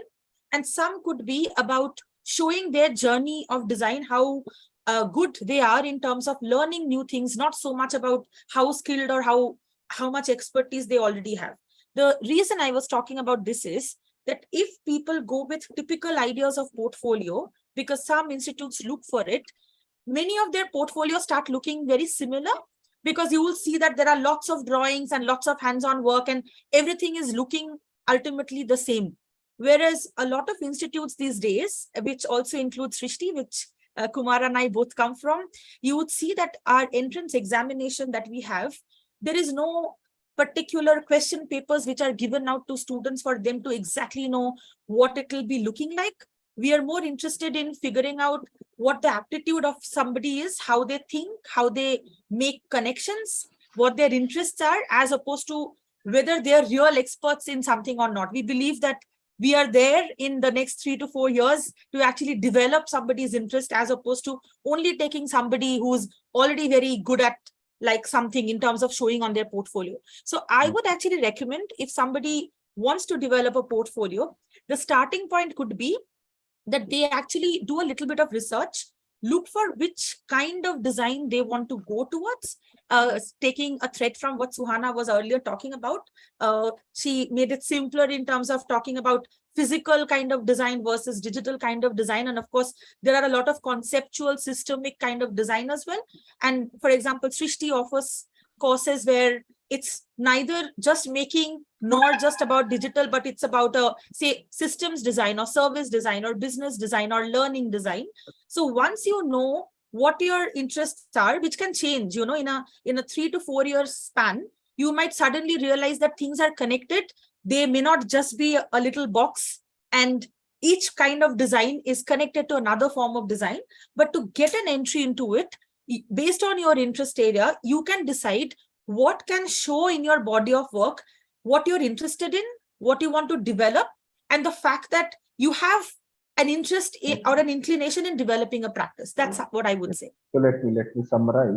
So ವಿದ್ಯಾರ್ಥಿಗಳಿಗೆ design ವಿನ್ಯಾಸ ಅನ್ನುವಂಥದ್ದು ಒಂದು ಯಾವ್ದಾದ್ರು ವಸ್ತುವಿನ ವಿನ್ಯಾಸ ಮಾಡೋದ್ರಿಂದ ಹಿಡಿದ್ಬಿಟ್ಟು digital designing ವರೆಗೂ ಯಾವುದೋ ಒಂದು ಏನು ವಸ್ತ್ರದ ಮೇಲಿನ ಒಂದು ಪ್ಯಾಟರ್ನ್ ಡಿಸೈನ್ ಮಾಡೋದ್ರಿಂದ ಹಿಡಿದು ಒಂದು ಕ್ಲಿಷ್ಟವಾದ ಯಾವ್ದಾದ್ರು ಒಂದು ಸಮಸ್ಯೆಗೆ ಒಂದು ಪರಿಹಾರ ಹುಡ್ಕೊಳ್ಳೋದ್ರ ಮೂಲಕ ಸೊ ಈ ರೀತಿಯಾಗಿ ಬೇರೆ ಬೇರೆ ರೀತಿಯಾದ ಒಂದು ಕೆಲಸಗಳು ಮಾಡುವಂತಹ ಮತ್ತು ಬೇರೆ ಬೇರೆ ರೀತಿಯಾದ ಡಿಸೈನಿಂಗ್ ಗಳನ್ನ ಎಲ್ಲರನ್ನು ಸೇರಿಸಿ ಒಂದು ವಿನ್ಯಾಸದ ಏನು ಒಂದು ವೃತ್ತಿ ಅಂತ ಹೇಳ್ಬೋದು. ಅದರ ಜೊತೆಗೆ ಏನು ಈ ಒಂದು ವೃತ್ತಿಯಲ್ಲಿ ಪ್ರವೇಶಿಸ್ಲಿಕ್ಕೆ ಮೊದಲನೇದಾಗಿ ಒಂದು ಪೋರ್ಟ್ಫೋಲಿಯೋ ಡೆವಲಪ್ಮೆಂಟ್ ಮಾಡುವ ಒಂದು ಪೋರ್ಟ್ಫೋಲಿಯೋ ನಮ್ಗೆ ಡೆವಲಪ್ ಮಾಡ್ಕೋಬೇಕು. ಸೊ ಪೋರ್ಟ್ಫೋಲಿಯೋ ಅಂತ ಅಂದ್ರೆ ಏನಿಲ್ಲ, ನಮಗೆ ಏನು ಬೇರೆ ಡಿಸೈನ್ಗಳು, ಬೇರೆ ಬರೀ ಡ್ರಾಯಿಂಗ್ಗಳು ಅಥವಾ ನಾನು ಒಳ್ಳೆ ಒಂದು ಚಿತ್ರ ತೆಗಿತೇನೆ, ಫೋಟೋಗ್ರಫಿ ಮಾಡ್ತೀನಿ ಅನ್ನೋದ್ರ ಅಂತ ಅಲ್ಲ. ಸೊ ನಮ್ಮ ಮನಸ್ಸಲ್ಲಿ ಬರುವಂತ ಏನು ಐಡಿಯಾಗಳಿರ್ಬೋದು ಅಥವಾ ಯಾವ್ದೋ ಒಂದು ಪರ್ಟಿಕ್ಯುಲರ್ ಪ್ರಾಬ್ಲಮ್ ಬಗ್ಗೆ ನೀವು ಡೀಪ್ ಆಗಿ ಥಿಂಕ್ ಮಾಡ್ತಿರ್ಬೋದು. ಹೀಗೆ ನಮಗೆ ಏನು ಈ ಡಿಸೈನ್ ಫೀಲ್ಡ್ ಅಲ್ಲಿ ಹೋಗ್ಬೇಕಂತ ಇದ್ರೆ ಈ ರೀತಿಯಾದ ನಮ್ಮ ಏನು ಆಸಕ್ತಿದಾಯಕ ಏನು ನಮಗೆ ಚೆನ್ನಾಗಿ ಮಾಡ್ತಾ ಇದೀವಿ ಅಂತ ಏನ್ ಅನ್ಸುತ್ತೆ ಆ ರೀತಿಯಾದ ವಿಷಯಗಳ ಒಂದು ಕಲೆಕ್ಷನ್ ಅನ್ನ ಮಾಡ್ಕೊಂಡು ಅದನ್ನು ಆ ಒಂದು ಏನು ಕಲೆಕ್ಷನ್ ಅನ್ನ ನಮ್ಮ ಇದುವರೆಗಿನ ಯೋಚನೆಯ ಮತ್ತೆ ಇದುವರೆಗಿನ ಕೆಲಸದ ಒಂದು ಪ್ರೂಫ್ ಆಗಿ ಒಂದು ಕನ್ಸಿಡರ್ ಮಾಡ್ತಾರೆ ಈ ಒಂದು ವೃತ್ತಿಯಲ್ಲಿ ಒಂದು ಶಿಕ್ಷಣ ಕೋರ್ಸ್ ಗಳಿಗೆ ಸೇರ್ಬೇಕಾದಾಗ. ಸೊ ಆ ರೀತಿಯಾಗಿ ನಿಮ್ದೊಂದು ಪೋರ್ಟ್ಫೋಲಿಯೋ ಡೆವಲಪ್ ಮಾಡ್ಕೊಳ್ಬೇಕಾಗುತ್ತೆ ಅನ್ನುವಂಥದ್ದು. ಮತ್ತೆ ಅದಾದ ನಂತರ ಈ ರೀತಿ ಬೇರೆ ಬೇರೆಯ ಏನು ಈ ವಿನ್ಯಾಸ ಕ್ಷೇತ್ರದಲ್ಲಿ ಬೇರೆ ಬೇರೆ ಏನು ಸಂಸ್ಥೆಗಳು ನಿಮಗೆ ಈ ಒಂದು ವಿನ್ಯಾಸ ಕ್ಷೇತ್ರಗಳಲ್ಲಿ ಗ್ರಾಜುಯೇಷನ್ ಕೋರ್ಸ್ಗಳನ್ನು ಏನು ಆಫರ್ ಮಾಡ್ತಾರೆ, ಅವು ಕೂಡ ಈ ರೀತಿಯಾದ ನಿಮ್ಮ ಒಂದು ಪೋರ್ಟ್ಫೋಲಿಯೋ ಇದುವರೆಗೂ ವಿದ್ಯಾರ್ಥಿ ಜೀವನದಲ್ಲಿ ನೀವು ಯಾವ ರೀತಿಯಾದ ಏನು ಪೋರ್ಟ್ಫೋಲಿಯೋ ಡೆವಲಪ್ ಮಾಡ್ಕೊಂಡಿದ್ದೀರಾ ಅನ್ನೋದನ್ನ ಕೂಡ ಏನು ಅಡ್ಮಿಷನ್ ಟೈಮ್ ಅಲ್ಲಿ ಕನ್ಸಿಡರ್ ಮಾಡ್ತಾರೆ ಅನ್ನೋದು ನಾವು ತಿಳ್ಕೊಂಡ್ವಿ. ಅದ್ರ ಜೊತೆ doctor Kumar, Sudebi, you want to finish? Yeah, I just wanted to add one more thing because it's very popular these days. A lot of young students from the school level itself, you suddenly hear that there are a lot of design and innovation challenges around the world. And it's becoming more and more popular, where there might be a problem like starting from a traffic related problem to a climate change related problem given out over there. People use sometimes design thinking or systems thinking or futures thinking. And sometimes depending on the organizers, they have their own methodologies through which people in collaboration with each other, and these collaborations are not always about I know somebody and with my friend I'm collaborating. It could be with somebody I absolutely don't know over a period of time. Sometimes it's 2 to 3 day long. Sometimes it's 2 to 3 weeks long. And it can be physical or it can happen online. You take part in design challenges where you basically do creative and critical problem solving towards a more sustainable, like a better society. So I think that also is something which can be a part of somebody's portfolio, to actually engage in critical and creative problem solving and to sort of look into what are the processes you're engaging in to design a better society or design impact. So just wanted to add that. So ಸ್ನೇಹಿತರೆ, ನೀವು ಈಗ ಹಾಗೆ ಒಂದು ವಸ್ತುಗಳನ್ನ ಅಥವಾ ಒಂದು ಏನು ಇದನ್ನ ಪ್ಯಾಟರ್ನ್ ಡಿಸೈನ್ ಮಾಡೋದಲ್ಲದೆ ಸಮಸ್ಯೆಗಳಿಗೆ ಪರಿಹಾರ ಕಂಡುಕೊಳ್ಳೋದ್ರಿಂದ, ಅಂದ್ರೆ ಒಬ್ಬರೇ ಅಲ್ಲ, ಬೇರೆ ಬೇರೆ ಸಮಸ್ಯೆಗಳು ಏನು ಸಮಾಜದಲ್ಲಿ ಇದ್ದಾವೆ ಆ ಒಂದು ಸಮಸ್ಯೆಗಳಲ್ಲಿ ಕ್ಲೈಮೇಟ್ ಚೇಂಜ್, ವಾತಾವರಣ ಚೇಂಜ್ ಆಗ್ತಿರುವಂತದ್ದು, ಈ ರೀತಿಯಾದ ತಾಂತ್ರಿಕ ವಿಷಯಗಳಲ್ಲಿ ಕೂಡ ಏನು ಆ ಒಂದು ವಿಶೇಷಜ್ಞರ ಜೊತೆಗೆ ಸೇರ್ಕೊಂಡು ಈ ಒಂದು ಏನು ಡಿಸೈನ್ ಥಿಂಕಿಂಗ್ ನ ಮೂಲಕ ಪರಿಹಾರ ಕಂಡುಹಿಡಿಯೋದ್ರಲ್ಲಿ ಒಂದು ಕೋಆರ್ಡಿನೇಟೆಡ್ ಎಫರ್ಟ್ ಮಾಡ್ಬೇಕಾಗುತ್ತೆ. ಸೊ ಆ ರೀತಿಯಾದ ಒಂದು ಅವಕಾಶಗಳು ಕೂಡ ಈ ವೃತ್ತಿಯಲ್ಲಿ ಇದೆ ಅನ್ನುವಂಥದ್ದು. ಅರ್ಪಿತ್ ಏನಾರ Thank you, Sudebi. That was wonderful. I just had a question. Where can one find these design challenges? I'm more of a student myself than anyone who should be on the panel right now. So I'm very curious, where can I find these design challenges? There are actually plenty of design challenges which are available. I mean, even in an Indian context, so there are bigger organizations like, say, the Unleash Innovation Labs, that, for example, do design challenge. For example, last year, they did it in India, in Mysore. But then you also have the IIT IDC, which open up design challenges, the UX India Foundation, the UMO Design Challenge. Almost every year they do.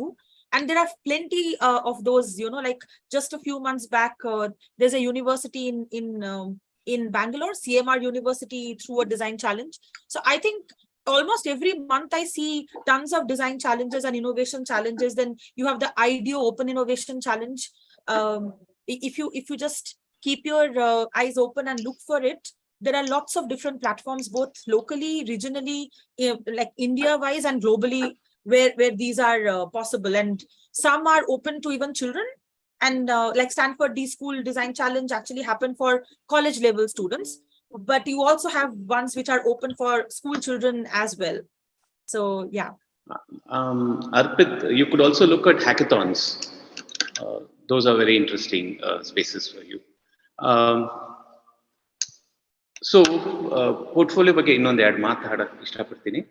So portfolio ಇನ್ನೂ simple ಆಗಿ ನಿಮ್ಗೆ ಹೇಳ್ಬೇಕು ಅಂದ್ರೆ ನಮ್ ಏನೇನ್ ವಿಷಯದಲ್ಲಿ ಕುತೂಹಲ ಇದೆ, ನಮ್ ಏನೇನ್ ವಿಷಯದಲ್ಲಿ ಇಂಟ್ರೆಸ್ಟ್ ಇದೆ ಅದನ್ನ ಡೆವಲಪ್ ಮಾಡಕ್ಕೆ ದಾರಿ ಹುಡುಕ್ಬೇಕು. ಅದು ನಿಮ್ ಡ್ರಾಯಿಂಗ್ ಇರ್ಬೋದು, ಫೋಟೋಗ್ರಾಫಿ ಇರ್ಬೋದು, ಇಲ್ಲ ನೀವು ಕೊಲಾಜ್ ಮಾಡ್ಬೋದು, ಇಲ್ಲ ಒಂದ್ ಸೈನ್ಸ್ ಎಕ್ಸ್ಪೆರಿಮೆಂಟ್ ಮಾಡ್ಬೋದು, ಇಲ್ಲ ಮ್ಯಾಥ್ ಸೊಲ್ಯೂಷನ್ಸ್ ಇರ್ಬೋದು, ಇಲ್ಲ ಒಂದ್ ಕೆಮಿಕಲ್ ನೀವು ಎಕ್ಸ್ಪೆರಿಮೆಂಟ್ ಮಾಡ್ಬೋದು, ಅಂದ್ರೆ ಕಲರ್ ಏನೋ ಹುಡುಕ್ಬೇಕು, ಇಲ್ಲ ಒಂದ್ ಬ್ಯಾಕ್ಟೀರಿಯಲ್ ಬಗ್ಗೆ ಏನೋ ವಿಷಯ ತಿಳ್ಕೊಂತಾ ಇದ್ದೀರಾ. ಸೊ ಡಿಸೈನ್ ಎಲ್ಲ ವಿಷಯಕ್ಕೂ ಹರಡುತ್ತೆ. ಫಾರ್ ಎಕ್ಸಾಂಪಲ್ ಒಂದು ಸ್ಮಾಲ್ ಎಕ್ಸಾಂಪಲ್ ಕೊಡ್ತೀನಿ. ಸೃಷ್ಟಿಲಿ ಒಂದು ಕಾಂಪಿಟಿಷನ್ ಇಟ್ಟಿದ್ರು. It was all over the world ಇತ್ತು, ಯೂನಿವರ್ಸಲ್ ಕಾಂಪಿಟಿಷನ್. ಇದು ಏನು ಅಂದ್ರೆ ಒಂದು ಹೊಸ ಬ್ಯಾಕ್ಟೀರಿಯಾ ಹುಡುಕ್ಬೇಕು. ಏನೇನ್ ಬ್ಯಾಕ್ಟೀರಿಯಾ ಇದು ಎಕ್ಸಿಸ್ಟಿಂಗ್ ಅದ್ ಬಿಟ್ಟು ಒಂದು ಹೊಸ ಬ್ಯಾಕ್ಟೀರಿಯಾ ಹುಡುಕ್ಬೇಕಾಗಿತ್ತು. ಸೊ ಸೃಷ್ಟಿ ಸ್ಟೂಡೆಂಟ್ಸ್, ಫಸ್ಟ್ ಇಯರ್ ಸ್ಟೂಡೆಂಟ್ಸ್ ಸೇರ್ಕೊಂಡು ಒಂದು ನಮ್ಮಲ್ಲಿ ಆರ್ಟ್ ಸೈನ್ಸ್ ಲ್ಯಾಬ್ ಅಂತ ಇದೆ, ಆ ಲ್ಯಾಬ್ ಅಲ್ಲಿ ಸೇರ್ಕೊಂಡು ಎಲ್ಲರೂ ಶುರು ಮಾಡಿದ್ರು ಈ ಬ್ಯಾಕ್ಟೀರಿಯಾನ ಹುಡುಕಕ್ಕೆ. ಕೊನೆಗೆ ಒಂದು ಬ್ಯಾಕ್ಟೀರಿಯಾ ಅವ್ರು ಕಂಡಿಡಿದ್ರು. ಅಂದ್ರೆ ಸೃಷ್ಟಿ ಹುಡುಗರು ಸೈಂಟಿಸ್ಟ್ ಅಲ್ಲ, ಇಲ್ಲ ಮ್ಯಾಥಮೆಟಿಷಿಯನ್ಸ್ ಅಲ್ಲ, ಬಟ್ ಅವ್ರಿಗೆ ಕಲಿಯೋದಲ್ಲಿ ಒಂದು ಆಸೆ ಇದೆ. ಹೊಸ ವಿಷಯ ಏನ್ ಕೊಟ್ರು ಕಲಿಯಕ್ಕೆ ರೆಡಿ ಇದ್ದಾರೆ. ಸೊ ಈ ಬಯಾಲಜಿ ಎಲ್ಲ, ಕೆಮಿಸ್ಟ್ರಿ ಬಯಾಲಜಿ ಎಲ್ಲ ಓದಿ ಅವರು ಒಂದು ಬ್ಯಾಕ್ಟೀರಿಯಾ ಕಂಡಿಡಿದ್ರು. ಆಮೇಲೆ ಇದನ್ನ ಹೋಗಿ ನಾವು ಪ್ರೆಸೆಂಟ್ ಮಾಡಿದ್ಕೆ we won the second prize. ನಾವು ಸೆಕೆಂಡ್ ಪ್ರೈಸ್ ವಿನ್ ಮಾಡಿದ್ವಿ ಸೃಷ್ಟಿ. ಏನು ಅಂದ್ರೆ ಈ ಬ್ಯಾಕ್ಟೀರಿಯಾ ಬಂದು ರೈನ್ ಸ್ಮೆಲ್, ಮಳೆ ಬಂದ್ರೆ ಒಂದು ವಾಸನೆ ಬರುತ್ತೆ ನೋಡಿ, ಆ ತರದ್ದು ಒಂದು ಬ್ಯಾಕ್ಟೀರಿಯಾ ಹುಡುಕಿದ್ರು. ಸೊ ಈ ಕಾಂಪಿಟೇಷನ್ ಯಾರಿಟ್ರು ಅಂದ್ರೆ ನಾವೆಲ್ಲ ತುಂಬಾ ಯೋಚನೆ ಮಾಡ್ತಿದ್ವಿ, ಯಾರು ಇದು ಕಾಂಪಿಟೇಷನ್, ಏನು ಬ್ಯಾಕ್ಟೀರಿಯಾ ಯಾಕೆ ಹುಡುಕ್ಬೇಕು ಅಂತ. ಯಾರು ಅಂದ್ರೆ ಪರ್ಫ್ಯೂಮ್ ಮ್ಯಾನುಫ್ಯಾಕ್ಚರರ್ಸ್ ಹುಡುಕಿದ್ರು.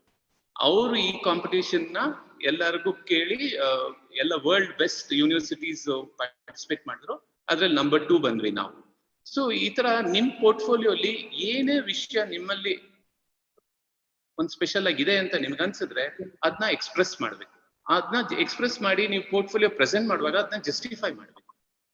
ಆಮೇಲೆ ಈಗ ಆನ್ಲೈನ್ ಅಲ್ಲಿ ತುಂಬಾ ಪೋರ್ಟ್ಫೋಲಿಯೋಸ್, ಬಿಹಾನ್ಸ್ ಅಂತ ಒಂದು ಇದಿದೆ, ಅಪ್ಲಿಕೇಶನ್ ಇದೆ.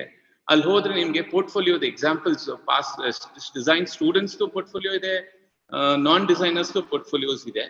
ಸೊ ನೀವು ಅಲ್ಲಿ ಪೋರ್ಟ್ಫೋಲಿಯೋಸ್ ನೋಡಿದ್ರೆ ನಿಮ್ಗೆ ಒಂದು ಐಡಿಯಾ ಸಿಗುತ್ತೆ ಯಾವ ತರ ನಾನು ಡೆವಲಪ್ ಮಾಡ್ಬೋದು ಅಂತ.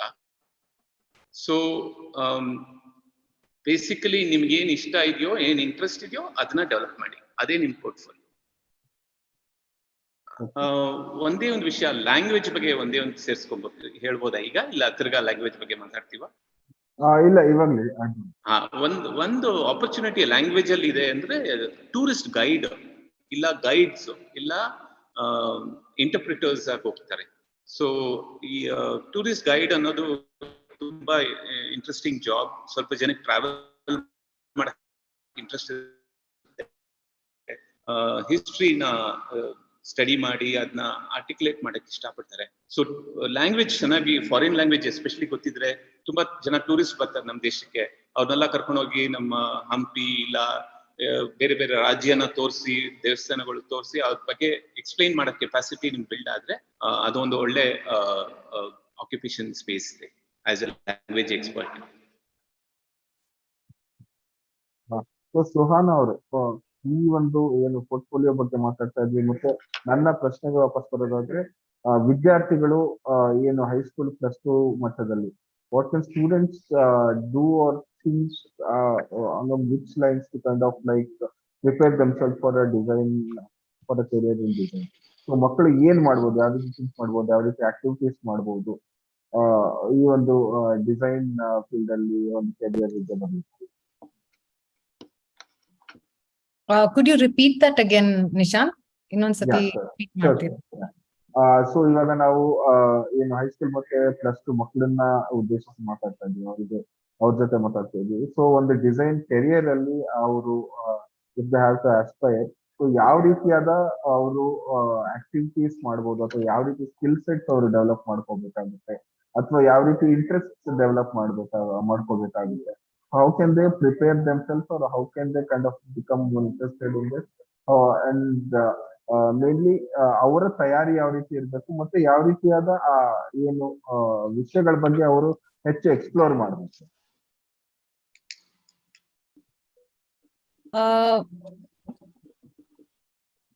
ಪೋರ್ಟ್ಫೋಲಿಯೋ ತುಂಬಾ ಪರ್ಸನಲ್, ಅಂದ್ರೆ ಒಬ್ಬೊಬ್ರದ್ದು ಬೇರೆ ತರ ಪೋರ್ಟ್ಫೋಲಿಯೋ ಇರುತ್ತೆ. So what is really important ಅಂದ್ರೆ ನಮ್ ಇಂಟ್ರೆಸ್ಟ್ ನೋಡ್ಕೊಂಡು ಅದ್ರ ಬಗ್ಗೆ ಇಂಟರ್ನೆಟ್ ಹೋಗ್ಬಿಟ್ಟು ಸ್ವಲ್ಪ ರಿಸರ್ಚ್ ಮಾಡ್ಕೊಂಡು ನೋಡ್ಬೇಕು ಕರೆಂಟ್ ಮಾರ್ಕೆಟ್ ಅಲ್ಲಿ ಯಾವ ತರ ಕೆಲಸ ಆಗ್ತಾ ಇದೆ, ಯಾವ ತರ ಡಿಸೈನ್ ಆಗ್ತಾ ಇದೆ. ಫಸ್ಟ್ ನಮ್ಗೆ ಇನ್ಫಾರ್ಮೇಶನ್ ಕರೆಕ್ಟ್ ಆಗಿ ಸಿಗ್ಬೇಕು. So for that you have YouTube ಇದೆ, ಗೂಗಲ್ ಇದೆ. ಒಂದ್ ಏನಾದ್ರೂ ಇಂಟ್ರೆಸ್ಟ್ ಇದ್ರೆ ಅದು on YouTube, Google you will find information. So first ಸ್ವಲ್ಪ ಆ ಲೈನ್ ಬಗ್ಗೆ ಸ್ವಲ್ಪ ಗೊತ್ತಾಗ್ಬೇಕು ನಮ್ಗೆ, ಸ್ವಲ್ಪ ಓದ್ಬೇಕು. For that you to pass class 12. So you should not read properly. Once you do that, then you gather knowledge about ಅದೇನ್ interest ಇದ್ರೆ. ಸೇ ಡಿಜಿಟಲ್ ಆಪ್ಸ್ ಮಾಡ್ಬೇಕು ನಿಮ್ಗೆ, ಆಪ್ ಡಿಸೈನ್, ವೆಬ್ಸೈಟ್ ಡಿಸೈನ್, ಅದು ಇಂಟ್ರೆಸ್ಟ್ ಇದ್ರೆ ತುಂಬಾ ಸೈಟ್ಸ್ ಇದೆ internet ಅಲ್ಲಿ ನೋಡಕ್ಕೆ, ಕಲಿಯಲಿಕ್ಕೆ. So first and foremost question ಕೇಳ್ಬೇಕು, ನನ್ಗೆ ಏನ್ ಇಂಟ್ರೆಸ್ಟ್ ಇದೆ. ಆ ಇಂಟ್ರೆಸ್ಟ್ ಫಸ್ಟ್ ನಮ್ಗೆ ಗೊತ್ತಿರ್ಬೇಕು. ಓಕೆ, ನನ್ಗೆ ಟೆಕ್ಸ್ಟೈಲ್ ಇಂಟ್ರೆಸ್ಟ್ ಇದೆ, ನನ್ಗೆ ಡಿಜಿಟಲ್ ಇಂಟ್ರೆಸ್ಟ್ ಇದೆ, ಏನಿದೆ ಅದು ಫಸ್ಟ್ ನಮ್ನ ಕ್ವೆಶ್ಚನ್ ಕೇಳ್ಬೇಕು. ಒನ್ಸ್ ಅದು ಸ್ವಲ್ಪ ಆನ್ಸರ್ ಕರೆಕ್ಟ್ ಆಗಿದ್ರೆ ಆ ಲೈನ್ ಟ್ರೈ ಮಾಡ್ಬೋದು. ಸೊ ಫಸ್ಟ್ ಕ್ವೆಶ್ಚನ್ ಕೇಳ್ಬೇಕು, ಮತ್ತೆ ಇಂಟರ್ನೆಟ್ ಅಲ್ಲಿ ಸ್ವಲ್ಪ ರಿಸರ್ಚ್ ಮಾಡ್ಬೇಕು, ಮತ್ತೆ ನಮ್ಗೆ ಜನ ಗೊತ್ತಿದ್ರೆ ಅವ್ರ ಜೊತೆ ಮಾತಾಡ್ಬೇಕು. ಟೀಚರ್ಸ್, ಫ್ಯಾಕಲ್ಟಿ, ಯಾರು ಈ ಫೀಲ್ಡ್ ಅಲ್ಲಿ ಕೆಲಸ ಮಾಡ್ತಾ ಇದ್ದಾರೆ ಅವ್ರ ಜೊತೆ ಮಾತಾಡ್ಬಿಟ್ಟು ಸ್ವಲ್ಪ ಇನ್ನೂ ನಾಲೆಡ್ಜ್ ಸಿಗ್ಬೇಕು ಆ ಲೈನ್ ಬಗ್ಗೆ. ಸೊ ಒನ್ಸ್ ಇದು ನಾಲೆಡ್ಜ್ ಕಲೆಕ್ಟ್ ಆಗಿದೆ, ಮತ್ತೆ ನಮ್ ಪೋರ್ಟ್ಫೋಲಿಯೋ ಬಿಲ್ಡ್ ಮಾಡಕ್ಕೆ ಸ್ಟಾರ್ಟ್ ಮಾಡ್ಬೋದು. ಅಂಡ್ ಕುಮಾರ್ ಸರ್ ಹೇಗೆ ಹೇಳಿದ್ರು, ಕಾಲೇಜ್ ಪ್ರಕಾರ ಪೋರ್ಟ್ಫೋಲಿಯೋ ಚೇಂಜ್ ಆಗುತ್ತೆ. ನಮ್ಗೆ ಗೊತ್ತು ಮಾಡ್ಬೇಕು ಆ ಕಾಲೇಜಿಗೆ ಯಾವ ತರ ಪೋರ್ಟ್ಫೋಲಿಯೋ ಪ್ರಿಪೇರ್ ಮಾಡ್ಬೇಕು, ಆ ಇನ್ಫಾರ್ಮೇಶನ್ ತಕೊಂಡು ಪೋರ್ಟ್ಫೋಲಿಯೋ ಬಿಲ್ಡ್ ಮಾಡ್ಬೇಕು. ಫಾರ್ ಎಕ್ಸಾಂಪಲ್, ನಮ್ಗೆ ಡಿಜಿಟಲ್ ಲೈನ್ ಅಲ್ಲಿ ಹೋಗ್ಬೇಕು. ಡಿಜಿಟಲ್ ತುಂಬಾ ಸ್ಪೆಷಲೈಸೇಷನ್ ಇದೆ, UI ಇದೆ, UX ಇದೆ, ಪ್ರಾಡಕ್ಟ್ ಇದೆ, ಸರ್ವಿಸ್ ಇದೆ, ತುಂಬಾ. So design is very vast. ಈ ಒಂದು ವೆಬಿನಾರ್ ಅಲ್ಲಿ ನಮ್ಗೆ ಡಿಸೈನ್ ಬಗ್ಗೆ ಮಾತಾಡಕ್ ಆಗಲ್ಲ, ಯುನೋ. ಸೊ ಆ ಇಂಟ್ರೆಸ್ಟ್ ಒಂದ್ ಸ್ಪೆಷಲ್ ಲೈನ್ ಅಲ್ಲಿ ಇದ್ರೆ ಆ ರಿಸರ್ಚ್ ಆದ್ಮೇಲೆ ಪೋರ್ಟ್ಫೋಲಿಯೋ ಅದ್ರ ಪ್ರಕಾರ ಬಿಲ್ಡ್ ಮಾಡ್ಬೇಕು. ಫಾರ್ ಎಕ್ಸಾಂಪಲ್, UI ಡಿಸೈನ್ ಅಲ್ಲಿ ನಾನ್ ಮಾತಾಡ್ಬೋದು. UI ಡಿಸೈನ್ ಅಲ್ಲಿ ಆಪ್ಸ್ ಹೇಗೆ ಕಾಣಿಸುತ್ತೆ, ವೆಬ್ಸೈಟ್ ಹೇಗೆ ಕಾಣಿಸುತ್ತೆ, ಯಾವ್ದಕ್ಕೆ ವೆಬ್ಸೈಟ್ ಮಾಡ್ತಾ ಇದೀವಿ design. So if that is interest, ಅದು ನಮ್ ಇಂಟ್ರೆಸ್ಟ್ ಅಂದ್ರೆ ಅದು ನೋಡ್ಕೊಂಡು ಅದ್ರ ಪ್ರಕಾರ ನಾವು ವೆಬ್ಸೈಟ್ ಬಿಲ್ಡ್ ಮಾಡ್ಬೇಕು. ಇವಾಗ ಸಾಫ್ಟ್ವೇರ್ ಇದೆ, ಅದನ್ನ ಬಿಲ್ಡ್ ಮಾಡಕ್ಕೆ, ಅದು ಫ್ರೀ ಸಾಫ್ಟ್ವೇರ್ ಕಾಲ್ಡ್ ಫಿಗ್ಮಾ. ಅದು ಯಾರಾದ್ರೂ ಯೂಸ್ ಮಾಡ್ಬೋದು. ಲ್ಯಾಪ್ಟಾಪ್ ಬೇಕು, ಡೆಸ್ಕ್ಟಾಪ್ ಬೇಕು. ಅದು ಈ ಸಾಫ್ಟ್ವೇರ್ ಡೌನ್ಲೋಡ್ ಮಾಡ್ಬಿಟ್ಟು ಸ್ಟೂಡೆಂಟ್ಸ್ಗೆಲ್ಲ ತುಂಬಾ ಡಿಸ್ಕೌಂಟ್ ಸಿಗುತ್ತೆ, ತುಂಬಾ ಬೆನಿಫಿಟ್ಸ್ ಇದೆ. ಸೊ ಈ ಸಾಫ್ಟ್ವೇರ್ ಅಲ್ಲಿ ನೀವು ಈ ಆಪ್ಸ್ ಎಲ್ಲ ಟ್ರೈ ಮಾಡ್ಬೋದು ಬಿಲ್ಡ್ ಮಾಡಕ್ಕೆ ನಿಮ್ ಪೋರ್ಟ್ಫೋಲಿಯೋಗೆ. So that is from UI line of work. User interface ಅಂತ ನಮ್ ಆಪ್ಸ್ ವೆಬ್ಸೈಟ್ಸ್ ಎಲ್ಲ ಇದು ಹೇಳೋದು. So this is very specialise, but ಬೇರೆ ಬೇರೆ ಸ್ಪೆಷಲೈಸೇಷನ್ ಗೆ ಬೇರೆ ತರ ಪೋರ್ಟ್ಫೋಲಿಯೋ ಪ್ರಿಪರೇಷನ್ ಇರುತ್ತೆ. ಅದಕ್ಕೆ ನೀವು ಸ್ವಲ್ಪ ರಿಸರ್ಚ್ ಮಾಡ್ಬೇಕು, ಗೂಗಲ್ ಅಲ್ಲಿ ಹೋಗ್ಬಿಟ್ಟು ಚೆಕ್ ಮಾಡ್ಬೇಕು. So knowledge is important. Thank you.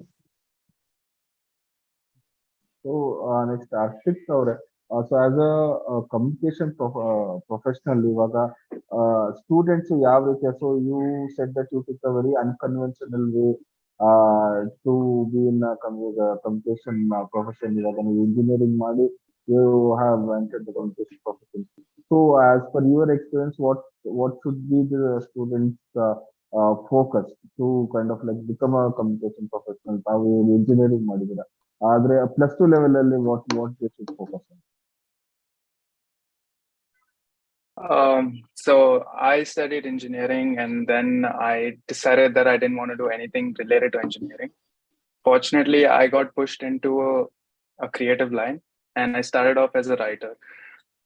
From my experience, there are a few things that are very, very relevant to stay effective in this communication field. One is you need to know English.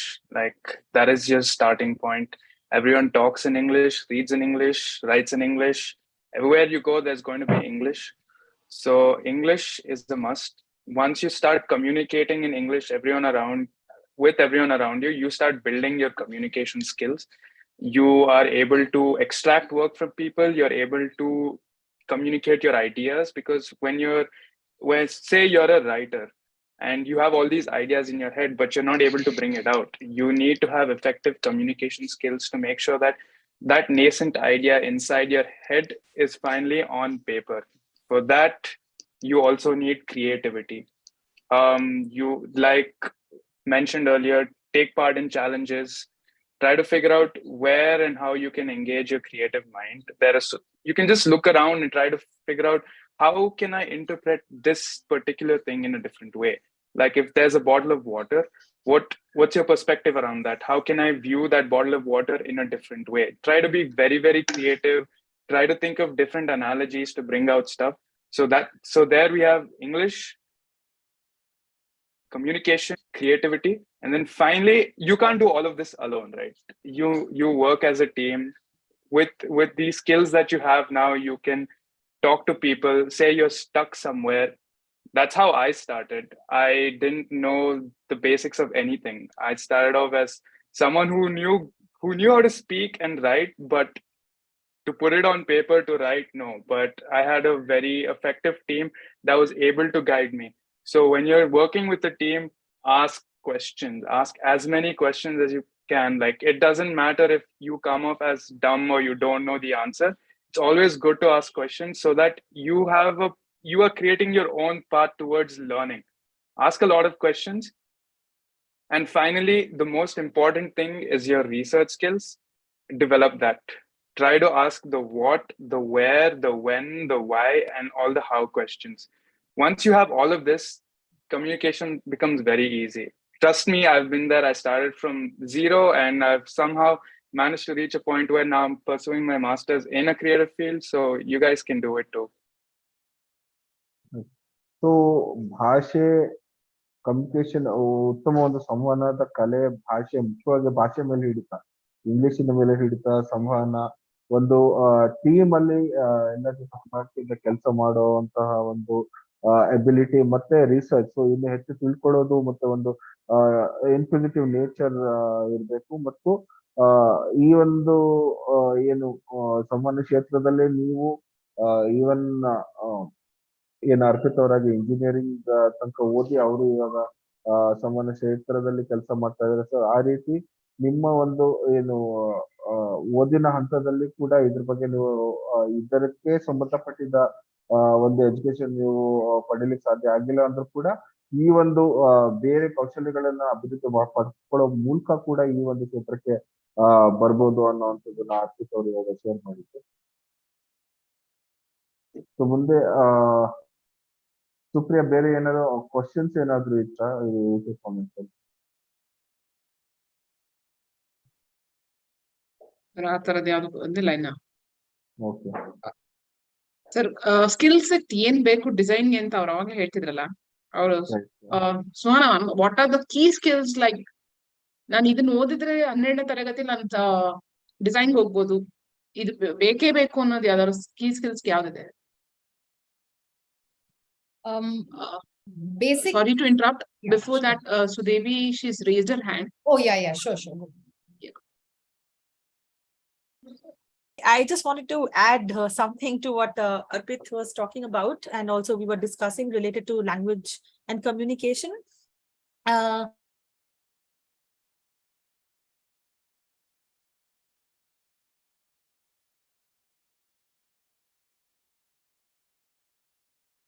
Is that design enables beyond languages that we generally talk. Language, we think more in terms of written language, right, or spoken language. But I mean, even if you consider India as one country, we don't have one language, and any language that you talk about, it becomes problematic, political, controversial in terms of which language and all that, right? So one of the things that essentially communication related fields can do, and also design certainly does, is that it enables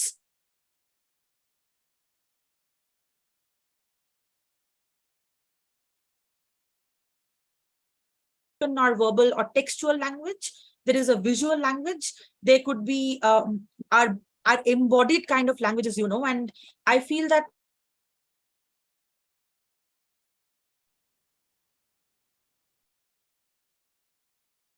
essentially design education enables one to go beyond these kinds of linguistic barriers.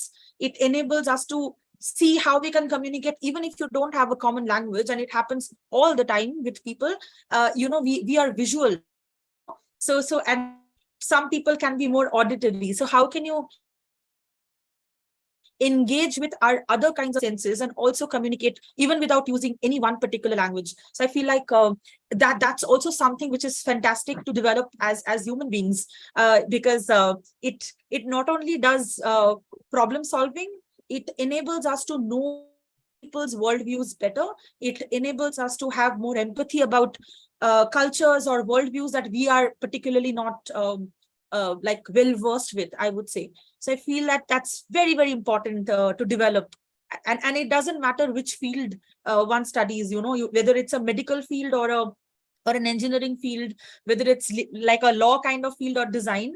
I think understanding language and communication beyond what we grow up with, because for example, when children when we grow up, you don't start language, right? And this essentially happens a lot in design schools. You would see that most people are very judgmental about drawing, but one of the first ways in which people communicate as children is actually drawing, even before you start learning English or Kannada or Hindi and Marathi and Bengali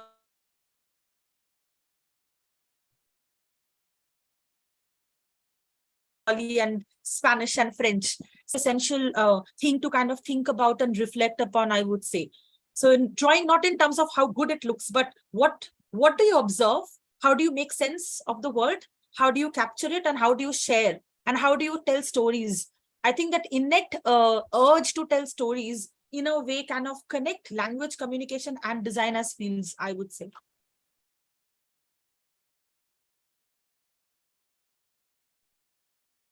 so ಜೊತೆ professor Thakur ಹೇಳ್ತಾ ಇದ್ರು ಏನಂದ್ರೆ ಭಾಷೆಯ ಒಂದು ಗಡಿ ಇಲ್ಲದ ಹಾಗೆ.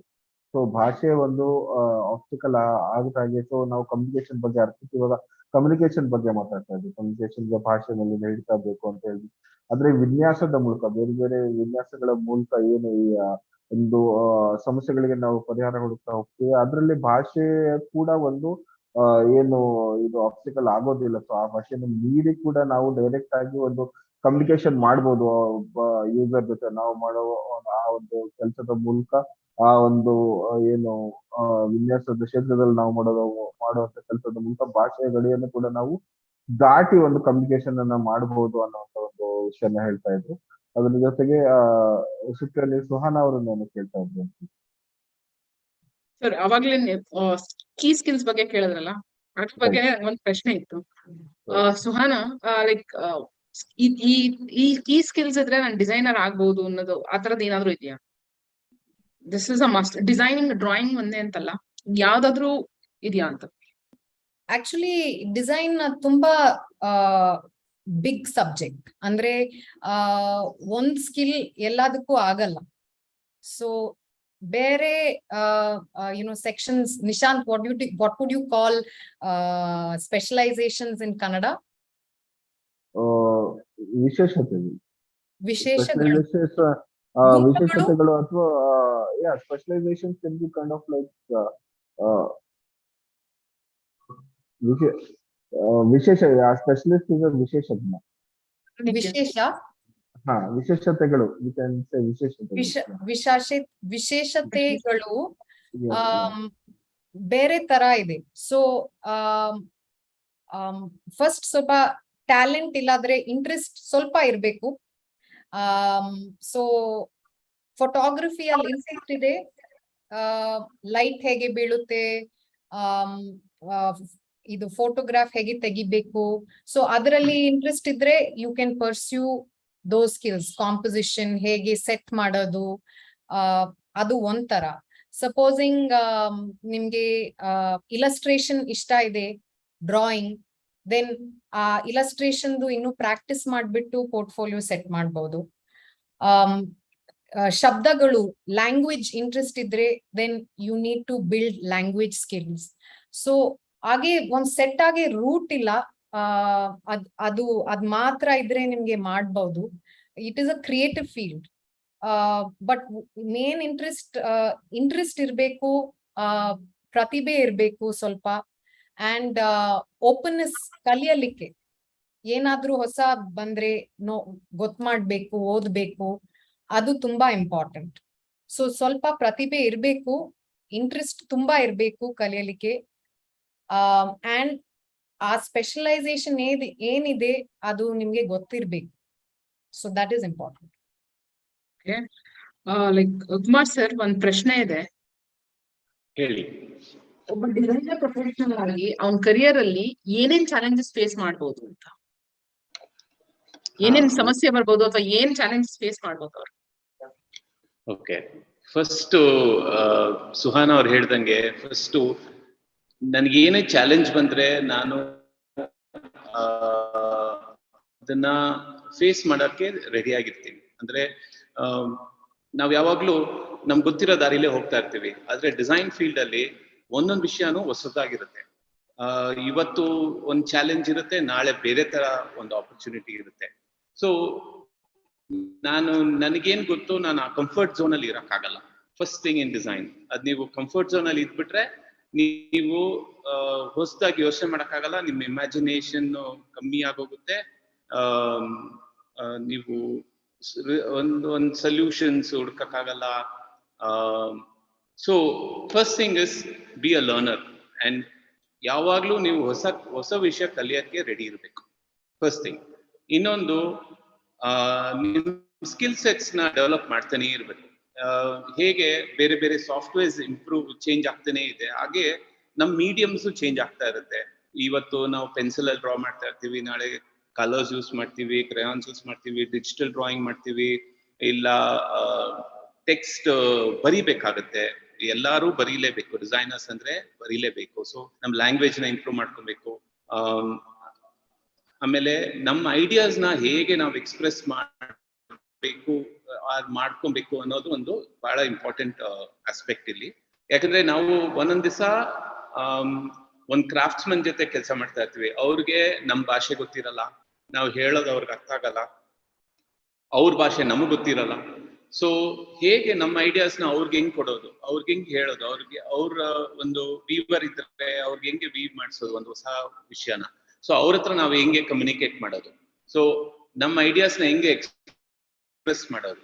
So ಒಂದು ಇನ್ನೊಂದು ಜಾಗದಲ್ಲಿ ನೀವೆಲ್ಲೋ ಒಂದು ಫಾರಿನ್ ಕಂಟ್ರಿಲಿ ಇರ್ತೀರಾ, ಫಾರಿನ್ ಲ್ಯಾಂಗ್ವೇಜ್ ಇರುತ್ತೆ. ಸೊ ತಿರ್ಗಾ ನಿಮ್ಗೊಂದು ಚಾಲೆಂಜ್ ಅದು, ಇದು ಕಮ್ಯುನಿಕೇಶನ್ ಬ್ಯಾರಿಯರ್ ಅಂತ ಹೇಳ್ತೀವಿ. ಸೊ ಇದು ಅವರು ಈ ಚಾಲೆಂಜ್ನು ತೊಗೊಳಕ್ಕೆ ರೆಡಿ ಆಗಿರ್ಬೇಕು. ಡಿಸೈನ್ ಬಂದ್ಬಿಟ್ಟು ಇಟ್ಸ್ ನಾಟ್ ಅದೇ ಡ್ರಾಯಿಂಗ್ ಅಲ್ಲ, ಇಲ್ಲ ಬರೀ ಪೇಂಟಿಂಗ್ ಅಲ್ಲ, ಇದು ಸೈನ್ಸ್ ಚಾಲೆಂಜ್ ಇರ್ಬೋದು, ಇಲ್ಲ ಒಂದು ಮೆಕ್ಯಾನಿಕಲ್ ಚಾಲೆಂಜ್ ಇರ್ಬೋದು. ಇವಾಗ ಒಂದು ಹೊಸ ಸೈಕಲ್ ಡಿವೈಸ್ ಮಾಡಬೇಕು, ಇಲ್ಲ ಡಿಸೈನ್ ಮಾಡಬೇಕು, ಒಂದು ಐಡಿಯಾ ಹೊಸದಾಗಿ ನೋಡ್ಬೇಕು, ಅವಾಗ ನೀವು ಒಂದು ಮೆಕ್ಯಾನಿಕಲ್ ಐಡಿಯಾಸ್ ಅಪ್ಲೈ ಮಾಡ್ತೀರಾ. ಸೊ ನೀವು ವಿಷಯಗಳು ಈ ಡಿಸೈನ್ ಅಲ್ಲಿ ನಾನು ಡಿಗ್ರಿ ಮುಗಿಸ್ಬಿಟ್ಟೆ ನಾನು ಡಿಸೈನರು ಅಂತ ಹೇಳ್ಕೊಳಕ್ ಆಗಲ್ಲ. ಎವ್ರಿ ಡೇ ಹೊಸ ಹೊಸ ಆಪರ್ಚುನಿಟೀಸ್ ಬರುತ್ತೆ, ಹೊಸ ಹೊಸ ಚಾಲೆಂಜಸ್ ಬರುತ್ತೆ. ನಾವು ದಿನ ಕಲ್ತು ಅದನ್ನ ಸಾಲ್ವ್ ಮಾಡ್ಬೇಕು. ಸೊ ನಮಗೆ ಕಲಿಯೋ ಒಂದು ಆಸೆ ಇರ್ಬೇಕು. ಯಾವ that's the biggest challenge I think you should be able to handle it. Yeah, thank you Kumar sir. Nishant sir.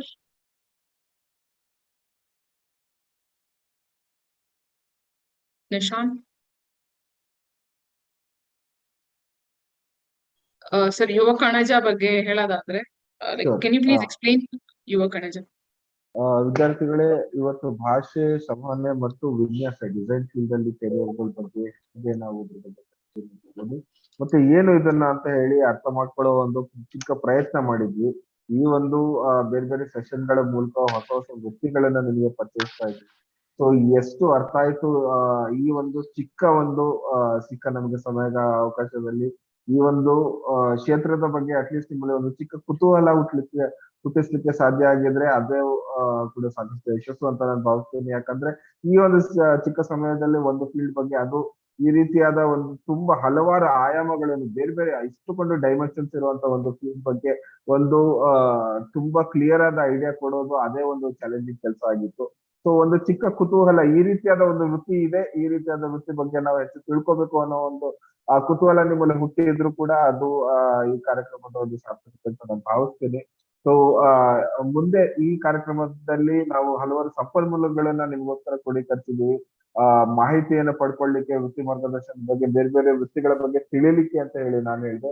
So ಆ ಒಂದು ಸಂಪನ್ಮೂಲಗಳು ಏನು ಅನ್ನೋ ಒಂದನ್ನ ಮತ್ತು ಆ ಒಂದು ಸಂಪನ್ಮೂಲಗಳನ್ನ ನಾವು ಹೇಗೆ ಉಪಯೋಗಿಸ್ಕೊಂಡು ನಮ್ಮ ಏನು ಮುಂದಿನ ವೃತ್ತಿ ಬದುಕನ್ನ ನಾವು ಪ್ಲಾನ್ ಮಾಡ್ಬೋದು ಅನ್ನುವಂಥದ್ದನ್ನ ನಾವು ಇವಾಗ ತಿಳ್ಕೊಳ್ಳೋಣ. ಸೊ ಯುವ ಕಣಜ ವೆಬ್ಸೈಟ್ ಬಗ್ಗೆ ನಾನು ಸ್ವಲ್ಪ ಹೊತ್ತಿನ ಮುಂಚೆ ಹೇಳಿದೆ. ಸೊ ಈ ಯುವ ಕಣಜ ವೆಬ್ಸೈಟ್ ಅನ್ನುವಂಥದ್ದು ಏನು ಯುವ ಜನತೆ ಸಬಲೀಕರಣ ಮತ್ತು ಕ್ರೀಡಾ ಇಲಾಖೆ, department of youth empowerment and sports, ಹೀಗೆ ಒಂದು ಇಲಾಖೆಯ ಒಂದು ಅಧಿಕೃತ ವೆಬ್ಸೈಟ್ ಆಗಿದ್ದು, ಈ ವೃತ್ತಿದರ್ಶಿ ಕಾರ್ಯಕ್ರಮದ ಏನು ಮಾಹಿತಿ ಈ ಒಂದು ವೆಬ್ಸೈಟ್ ಅಲ್ಲಿ ನಿಮಗೆ ದೊರೆಯುತ್ತೆ. ಸೊ ಯುವ ಕಣಜ ಅನ್ನುವಂಥದ್ದನ್ನ ನೀವು ಗೂಗಲ್ ಅಲ್ಲಿ ಟೈಪ್ ಮಾಡಿದ್ರೆ ಮೊದಲನೇದಾಗಿ ಗೂಗಲ್ ಈ ಒಂದು ತೋರಿಸುತ್ತೆ. ಸೊ ಈ ಒಂದು ವೆಬ್ಸೈಟ್ ನಿಮಗೆ ಹೋಮ್ ಪೇಜ್ ಅಲ್ಲಿ ನೋಡಿದ್ರೆ ಈ ರೀತಿಯಾಗಿ ಬೇರೆ ಬೇರೆ ಯುವ ಕಣಜ ವೆಬ್ಸೈಟ್ ಅನ್ನೋದು ರಾಜ್ಯದ ಯುವಜನತೆಗೆ ಬೇರೆ ಬೇರೆ ಏನು ಯುವಜನತೆಗೆ ಸಂಬಂಧಪಟ್ಟ ಬೇರೆ ಬೇರೆ ಸ್ಕೀಮ್ಗಳಿರ್ಬೋದು, ಅದ್ರ ಜೊತೆ ಬೇರೆ ಅವರು ಉದ್ಯೋಗ ಶುರು ಮಾಡ್ಲಿಕ್ಕೆ ಬೇಕಾಗುವಂತಹ ಏನೋ ಒಂದು ಮಾಹಿತಿ ಮತ್ತೆ ಆ ಒಂದು ಸ್ವಉದ್ಯೋಗ ಇರ್ಬೋದು ಅಥವಾ ಮುಂದಿನ ಶಿಕ್ಷಣಕ್ಕೆ ಬೇಕಾದ ಮಾಹಿತಿಗಳನ್ನು ಕೊಡುವಂತ ಒಂದು ವೆಬ್ಸೈಟ್ ಆಗಿದ್ದು, ಈ ಒಂದು ಯುವ ಕಣಜ ವೆಬ್ಸೈಟ್ ನಲ್ಲಿ ಏನು ಸ್ಕೀಮ್ಸ್ ಅನ್ನುವಂತ ಒಂದು ಯೋಜನೆಗಳು ಅನ್ನುವಂತ ಟ್ಯಾಬ್ ಕೆಳಗೆ ನಿಮಗೆ ವೃತ್ತಿದರ್ಶಿ ವೃತ್ತಿದರ್ಶಿ ಕಾರ್ಯಕ್ರಮದ ನಿಮಗೆ ಮಾಹಿತಿ ದೊರೆಯುತ್ತೆ. ಸೊ ನೀವು ಈಗ ಉಚಿತ ಸ್ಕೀಮ್ ಮತ್ತು ಸ್ಕೀಮ್ಗಳಲ್ಲಿ ಯೋಜನೆಗಳ ಪೇಜ್ ಅಲ್ಲಿ ಬಂದಾಗ ನೀವು ನೋಡ್ತಿರ್ಬೋದು, ಇಲ್ಲಿ ವೃತ್ತಿದರ್ಶಿ ಅನ್ನುವಂತ ಕಾರ್ಯಕ್ರಮದ ಒಂದು ಇಲ್ಲಿ ನಿಮಗೆ ಆಯ್ಕೆ ಇಲ್ಲಿ ಸಿಕ್ಕಿದೆ. ಸೊ ಇದನ್ನ ಕ್ಲಿಕ್ ಮಾಡಿದಾಗ ಮೇನ್ ಆಗಿ ನೀವು ವೃತ್ತಿದರ್ಶಿಯ ಒಂದು ಪೇಜ್ಗೆ ಬರ್ತೀರಾ. ಸೊ ಈ ಕಾರ್ಯಕ್ರಮದ ಬಗ್ಗೆ ಒಂದು ಕಿರು ಪರಿಚಯ ಜೊತೆಗೆ ಈ ಪೇಜ್ ಶುರುವಾಗಿ ಇಲ್ಲಿ ಬೇರೆ ಬೇರೆ ಏನು ಇವತ್ತು ನಾವು ಭಾಷೆಯ ಸಂಬಂಧ ಡಿಸೈನ್ ಅನ್ನೋ ಒಂದು ಕೆರಿಯರ್ ಆಪರ್ಚುನಿಟಿ ಬಗ್ಗೆ ಮಾತಾಡಿದ್ವಿ. ಅದೇ ರೀತಿಯಾಗಿ ಬೇರೆ ಬೇರೆ ಕೆರಿಯರ್ ಆಪರ್ಚುನಿಟಿಗಳ ಬಗ್ಗೆ ಇದೇ ರೀತಿ ವಿಶೇಷಜ್ಞರು ಮಾತಾಡಿರುವಂತಹ ವಿಡಿಯೋಗಳು ನಿಮಗೆ ಈ ಒಂದು ವೆಬ್ಸೈಟ್ ಅಲ್ಲಿ ಸಿಗ್ತಾ ಹೋಗುತ್ತೆ. ಇದರ ಜೊತೆಗೆ ನಾನೇನು ಕರ್ನಾಟಕ ಕೆರಿಯರ್ ಪೋರ್ಟಲ್ ಅಂತ ಏನ್ ಹೇಳಿದೆ, ಸೊ ಕರ್ನಾಟಕ ಕೆರಿಯರ್ ಪೋರ್ಟಲ್ ಅನ್ನೋದು ಕೂಡ ರಾಜ್ಯ ಸರ್ಕಾರ ಯುನಿಸೆಫ್ ಜೊತೆ ಒದಗೂಡಿ ಅಭಿವೃದ್ಧಿ ಪಡಿಸಿರುವಂತಹ ಒಂದು ವೆಬ್ಸೈಟ್ ಆಗಿದ್ದು, ಮುಖ್ಯವಾಗಿ ವಿದ್ಯಾರ್ಥಿಗಳು ನೇರವಾಗಿ ಬೇರೆ ಬೇರೆ ವೃತ್ತಿಗಳ ಬಗ್ಗೆ ಒಂದು ಅವರಲ್ಲಿ ಕುತೂಹಲ ಹುಟ್ಲಿ, ಅದ್ರ ಬಗ್ಗೆ ಇನ್ಫಾರ್ಮೇಶನ್ ಏನಿದೆ ಅವರು ಇಲ್ಲಿಂದ ಪಡೀಲಿ, ಆ ಒಂದು ಆ ವೃತ್ತಿಯಲ್ಲಿ ಏನು ಒಳಗೊಂಡಿರುತ್ತೆ, ಆ ವೃತ್ತಿ ಬಗ್ಗೆ, ಆ ವೃತ್ತಿಯಲ್ಲಿ ಏನು ಅವ್ರು ಆಕ್ಚುಲ್ ಆಗಿ ಏನು ಮಾಡ್ಬೇಕಾಗಿರುತ್ತೆ, ಏನನ್ನ ಓದಿ ಆ ವೃತ್ತಿಗೆ ಅವರು ಎಂಟರ್ ಆಗ್ಬೋದು, ಆ ವೃತ್ತಿಯ ಬಗ್ಗೆ ಇನ್ನು ಆ ವೃತ್ತಿಯಲ್ಲಿ ಸಂಬಳಗಳೇ ಹೇಗಿರುತ್ತೆ, ಆ ವೃತ್ತಿಯ ಬೆಳವಣಿಗೆ ಹೇಗಿರುತ್ತೆ, ಆ ವೃತ್ತಿಯಲ್ಲಿ ಬೇರೆ ಬೇರೆ ಎಕ್ಸ್ಪರ್ಟೀಸ್ ಅಂತ ನಾವು ಹೇಳ್ತೀವಿ ಅದು ಹೇಗಿರುತ್ತೆ, ಈ ರೀತಿ ಬೇರೆ ಬೇರೆ ವೃತ್ತಿಗಳ ಬಗ್ಗೆ ಹಲವಾರು ಮಾಹಿತಿಗಳನ್ನು ಒಳಗೊಂಡ ಒಂದು ವೆಬ್ಸೈಟ್ ಈ ಕರ್ನಾಟಕ ಪೋರ್ಟಲ್ ಆಗಿದ್ದು, ಇದು ತುಂಬಾ ಸಿಂಪಲ್ ಸೈನ್ ಅಪ್ ಪ್ರೋಸೆಸ್ ಇರುತ್ತೆ. ಸೊ ನಿಮ್ಮ ಒಂದು ಇಮೇಲ್ ಅನ್ನ ಹಾಕಿ ಒಂದು ಪಾಸ್ವರ್ಡ್ ಅನ್ನ ಸೆಟ್ ಮಾಡಿ ನಿಮ್ಮ ಏನು ಮಾಹಿತಿಯನ್ನ ನೀಡಿದ್ರೆ ಈ ಸೈನ್ ಅಪ್ ಕಂಪ್ಲೀಟ್ ಆಗುತ್ತೆ. ಸೊ ಈ ಒಂದು ಸೈನ್ ಅಪ್ ಪ್ರೊಸೆಸ್ ಅನ್ನ ನೀವು ಮುಗಿಸಿದ ಮೇಲೆ, ಈ ಒಂದು ವೆಬ್ಸೈಟ್ ಗೆ ಸೈನ್ ಅಪ್ ಪ್ರೊಸೆಸ್ ಮುಗಿಸಿದ ಮೇಲೆ ನಿಮ್ಮ ಪ್ರೊಫೈಲ್ ಅನ್ನ ಸೆಟ್ ಮಾಡಬಹುದು ಇಲ್ಲಿ. ಸೊ ನೀವು ನೋಡ್ತಾ ಇರ್ಬೋದು, ಈ ಟ್ಯಾಬ್ ನಲ್ಲಿ ನೀವು ಹೋದಾಗ ನಿಮ್ಮ ಹೆಸರು, ನೀವು ಏನ್ ತರಗತಿಯಲ್ಲಿ ಓದ್ತಾ ಇದ್ದೀರಾ, ಅದ್ರ ಜೊತೆಗೆ ನಿಮ್ಗೆ ಇಷ್ಟವಾದ ಸಬ್ಜೆಕ್ಟ್ಸ್ ಏನು, ಮತ್ತೆ ಸಬ್ಜೆಕ್ಟ್ಸ್ ಅಲ್ಲದೆ ಉಳಿದಿದ್ದ ಮಾಹಿತಿಯನ್ನು ನೀವು ಓದುವಂತ ವಿಷಯ ಅಲ್ಲದೆ ಇನ್ನೇನು ಮಾಡ್ಲಿಕ್ಕೆ ಇಷ್ಟ ನಿಮ್ಗೆ. ಸೊ ಈ ರೀತಿಯಾಗಿ ನಿಮ್ಮ ಬಗ್ಗೆ ಕೆಲವು ಮಾಹಿತಿಗಳನ್ನ ಈ ವೆಬ್ಸೈಟ್ ಗೆ ಕೊಟ್ರೆ, ಆ ಒಂದು ಮಾಹಿತಿ ಆಧಾರದ ಮೇಲೆ ಬೇರೆ ಬೇರೆ ವೃತ್ತಿಗಳನ್ನು ನಿಮಗೆ ಈ ವೆಬ್ಸೈಟ್ ಸಜೆಸ್ಟ್ ಮಾಡ್ತಾ ಹೋಗುತ್ತೆ. ಹಾಗೆ ನಾವು ಯೂಸ್ ಮಾಡೋ ಬೇರೆ ಬೇರೆ ಸೋಷಿಯಲ್ ಮೀಡಿಯಾ ಪ್ಲಾಟ್ಫಾರ್ಮ್ ಗಳಲ್ಲಿ ಕೂಡ ನಾವು ಏನು ನೋಡ್ತೀವೋ, ಏನು ಹೆಚ್ಚೆಚ್ಚು ನೋಡ್ತೀವೋ ಅದ್ರ ಬಗ್ಗೆ ಅದು ಹೆಚ್ಚಿನ ಏನು ಮಾಹಿತಿ ನಮಗೆ ಕೊಡ್ತಾ ಹೋಗುತ್ತೆ. ಅದೇ ರೀತಿಯಾಗಿ ನಮಗೆ ಯಾವ್ದು ಇಷ್ಟ ಇದೆ, ಯಾವ್ದು ನಮಗೆ ಇಷ್ಟವಾದ ಸಬ್ಜೆಕ್ಟ್ ಅಥವಾ ಯಾವ್ದು ನಮ್ಗೆ ಇಷ್ಟವಾದ ಆಕ್ಟಿವಿಟಿ ಸಬ್ಜೆಕ್ಟ್ ಅಲ್ಲದೆ, ಸೊ ಆ ರೀತಿಯಾದ ಒಂದು ಮಾಹಿತಿಯನ್ನು ನಮ್ಮಿಂದ ಪಡೆದ್ಬಿಟ್ಟು ಬೇರೆ ಬೇರೆ ವೃತ್ತಿಗಳ ಬಗ್ಗೆ ಇದು ನಮ್ಗೆ ಸಜೆಸ್ಟ್ ಮಾಡ್ತಾ ಹೋಗುತ್ತೆ, ಈ ವೃತ್ತಿ ಬಗ್ಗೆ ತಿಳ್ಕೊಳ್ಳಿ ಅಥವಾ ಈ ವೃತ್ತಿ ನಿಮ್ಗೆ ಸೂಟ್ ಆಗ್ಬೋದು ಅಂತ ಹೇಳ್ಬಿಟ್ಟು. ಇದಲ್ಲದೆ ನೀವು ಇಲ್ಲಿ ನೋಡ್ಬೋದು 4 ಟ್ಯಾಬ್ಗಳು ನೋಡ್ತಾ ಇದ್ದೀರಾ, ವೃತ್ತಿ, ವಿದ್ಯಾರ್ಥಿ ವೇತನ, ಕಾಲೇಜು ಮತ್ತು ಪರೀಕ್ಷೆಗಳು. ಸೊ ನಮ್ಮ ಪ್ರೊಫೈಲ್ಗೆ ತಕ್ಕನಾಗೆ ವೆಬ್ಸೈಟ್ ಏನ್ ರೆಕಮೆಂಡ್ ಮಾಡ್ತಾ ಇದೆ, ಅದರ ಜೊತೆಗೆ ನಾವು ಇನ್ನೂ ಕೂಡ ಆಳವಾಗಿ ಇದನ್ನ ಎಕ್ಸ್ಪ್ಲೋರ್ ಮಾಡಬಹುದು. ಸೊ ಕೆರಿಯರ್ ಆಪ್ಷನ್ಸ್, ಯಾವ ರೀತಿಯಾದ ಕೆರಿಯರ್ ನೀವು ನೋಡ್ತಾ ಇದ್ದೀರಾ, ಒಂದು ಪ್ರೊಫೆಷನಲ್ ವೃತ್ತಿಪರ ಕೆರಿಯರ್ ನೋಡ್ತಾ ಇದ್ದೀರಾ ಅಥವಾ ಸರ್ಕಾರಿ ಕ್ಷೇತ್ರದಲ್ಲಿ ಒಂದು ಕೆಲಸ ಮಾಡ್ಬೇಕಂತ ಇದ್ದೀರಾ. ಸೊ ಆ ಒಂದು ಆಯ್ಕೆಗಳನ್ನ ಮತ್ತೆ ಯಾವ ರೀತಿಯಾದ ವೃತ್ತಿ ಅಂತ ಹೇಳಿ ನೀವು ಆಯ್ಕೆ ಮಾಡಿದ್ಮೇಲೆ ಯಾವ ಕ್ಷೇತ್ರದಲ್ಲಿ ನೀವು ಇಲ್ಲಿ ನೋಡ್ತಾ ಇರ್ಬೋದು, ಹಲವಾರು ಕ್ಷೇತ್ರಗಳು ಇದ್ದುಕೊಟ್ಟಿದೆ. ಸೊ ನಾನು ಶಿಕ್ಷಣ ಕ್ಷೇತ್ರವನ್ನು ಆಯ್ಕೆ ಮಾಡ್ಕೊಂಡು ಇದರಲ್ಲಿ ನಾನು ಅಪ್ಲೈ ಕೊಟ್ಟಾಗ, ಸೊ ಹೀಗೆ ಬೇರೆ ಬೇರೆ ಸರ್ಕಾರಿ ಸರ್ಕಾರಿ ಕೆಲಸಗಳಲ್ಲಿ ಶಿಕ್ಷಣಕ್ಕೆ ಸಂಬಂಧಪಟ್ಟಂತೆ ಇರುವ ಬೇರೆ ಬೇರೆ ವೃತ್ತಿಗಳನ್ನ ಇವಾಗ ನನಗೆ ತೋರಿಸ್ತಾ ಹೋಗ್ತಾ ಇದೆ. ಸೊ ಇವಾಗ ವಿದೇಶಿ ಭಾಷೆ ಶಿಕ್ಷಕ, ಸೊ ಪ್ರೊಫೆಸರ್ ಕುಮಾರ್ ಅವರು ಇವಾಗ ಹೇಳ್ತಾ ಇದ್ರು, ವಿದೇಶಿ ಭಾಷೆಗಳನ್ನ ಕಲ್ತ್ಕೊಂಡ್ರೆ ಟೂರಿಸಂ ಇಂಡಸ್ಟ್ರಿ ಇರ್ಬೋದು, ತುಂಬಾ ನಮಗೆ ಸ್ಕೋಪ್ ಇದೆ ಅಂತ ಹೇಳಿ. ಅದೇ ರೀತಿ ಕನ್ಸಲ್ಟೆಂಟ್ ಇರ್ಬೋದು, ಶಾಲಾ ಶಿಕ್ಷಕ ಇರ್ಬೋದು, ಒಬ್ಬ ಇನ್ಕಮ್ ಟ್ಯಾಕ್ಸ್ ಆಫೀಸರ್ ಇರ್ಬೋದು. ಸೊ ಸರ್ಕಾರಿ ಏನು ಕ್ಷೇತ್ರದಲ್ಲಿ ಏನು ಎಜುಕೇಶನ್ ಅಂಡ್ ಟೀಚಿಂಗ್ ಗೆ ಸಂಬಂಧಪಟ್ಟಾಗೆ ಬೇರೆ ಬೇರೆ ರೀತಿಯಾದ ಕೆರಿಯರ್ ಗಳನ್ನ ಈ ವೆಬ್ಸೈಟ್ ತೋರಿಸ್ತಾ ಹೋಗುತ್ತೆ. ಅದೇ ರೀತಿ ನೀವು ನಿಮ್ಮ ಆಪ್ಷನ್ ಗಳನ್ನ ಚೇಂಜ್ ಮಾಡ್ತಾ ಹೋದಲ್ಲಿ, ನಾನು ಆರ್ಟ್ ಅಂಡ್ ಡಿಸೈನ್ ಅಲ್ಲಿ ನಾನು ಒಂದು ಕೆರಿಯರ್ ಅನ್ನ ಎಕ್ಸ್ಪ್ಲೋರ್ ಮಾಡಕ್ಕೆ ಇಷ್ಟಪಡ್ತೀನಿ ಅಂತ ಅಂದ್ರೆ, ಸೊ ಅಗೇನ್ ಅದು ಟೆಕ್ಸ್ಟೈಲ್ ಡಿಸೈನರ್ ಇರ್ಬೋದು ನಿಮ್ಗೆ, ಅಥವಾ ಕೇಂದ್ರ ಮೀಸಲು ಪಡೆಯಲ್ಲಿ ಇರ್ಬೋದು, ಅಥವಾ ಇಂಟೀರಿಯರ್ ಡಿಸೈನರ್ ಇರ್ಬೋದು. ಸೊ ನಾನು ಇದನ್ನ ಇವಾಗ ಗೌರ್ಮೆಂಟ್ ಸರ್ವಿಸ್ ಅಲ್ಲಿ ಬಿಟ್ಟು ಪ್ರೊಫೆಷನಲ್ ಅನ್ನು ಮಾತ್ರ ಸೆಲೆಕ್ಟ್ ಮಾಡಿ ಅಪ್ಲೈ ಮಾಡಿದಾಗ, ಸೊ ಬೇರೆ ಬೇರೆ ವಿನ್ಯಾಸಕ, ಬೇರೆ ಬೇರೆ ಏನು ಕಲೆ ಮತ್ತು ಶಿಕ್ಷಣ ಕ್ಷೇತ್ರದಲ್ಲಿನ ಕೆರಿಯರ್ ಗಳನ್ನ ಇದು ತೋರಿಸ್ತಾ ಹೋಗುತ್ತೆ. ಸೊ ಕೈಗಾರಿಕಾ ಉತ್ಪನ್ನ ವಿನ್ಯಾಸಕ ಅನ್ನೋದನ್ನ ನಾವು ಎಕ್ಸ್ಪ್ಲೋರ್ ಮಾಡೋಣ.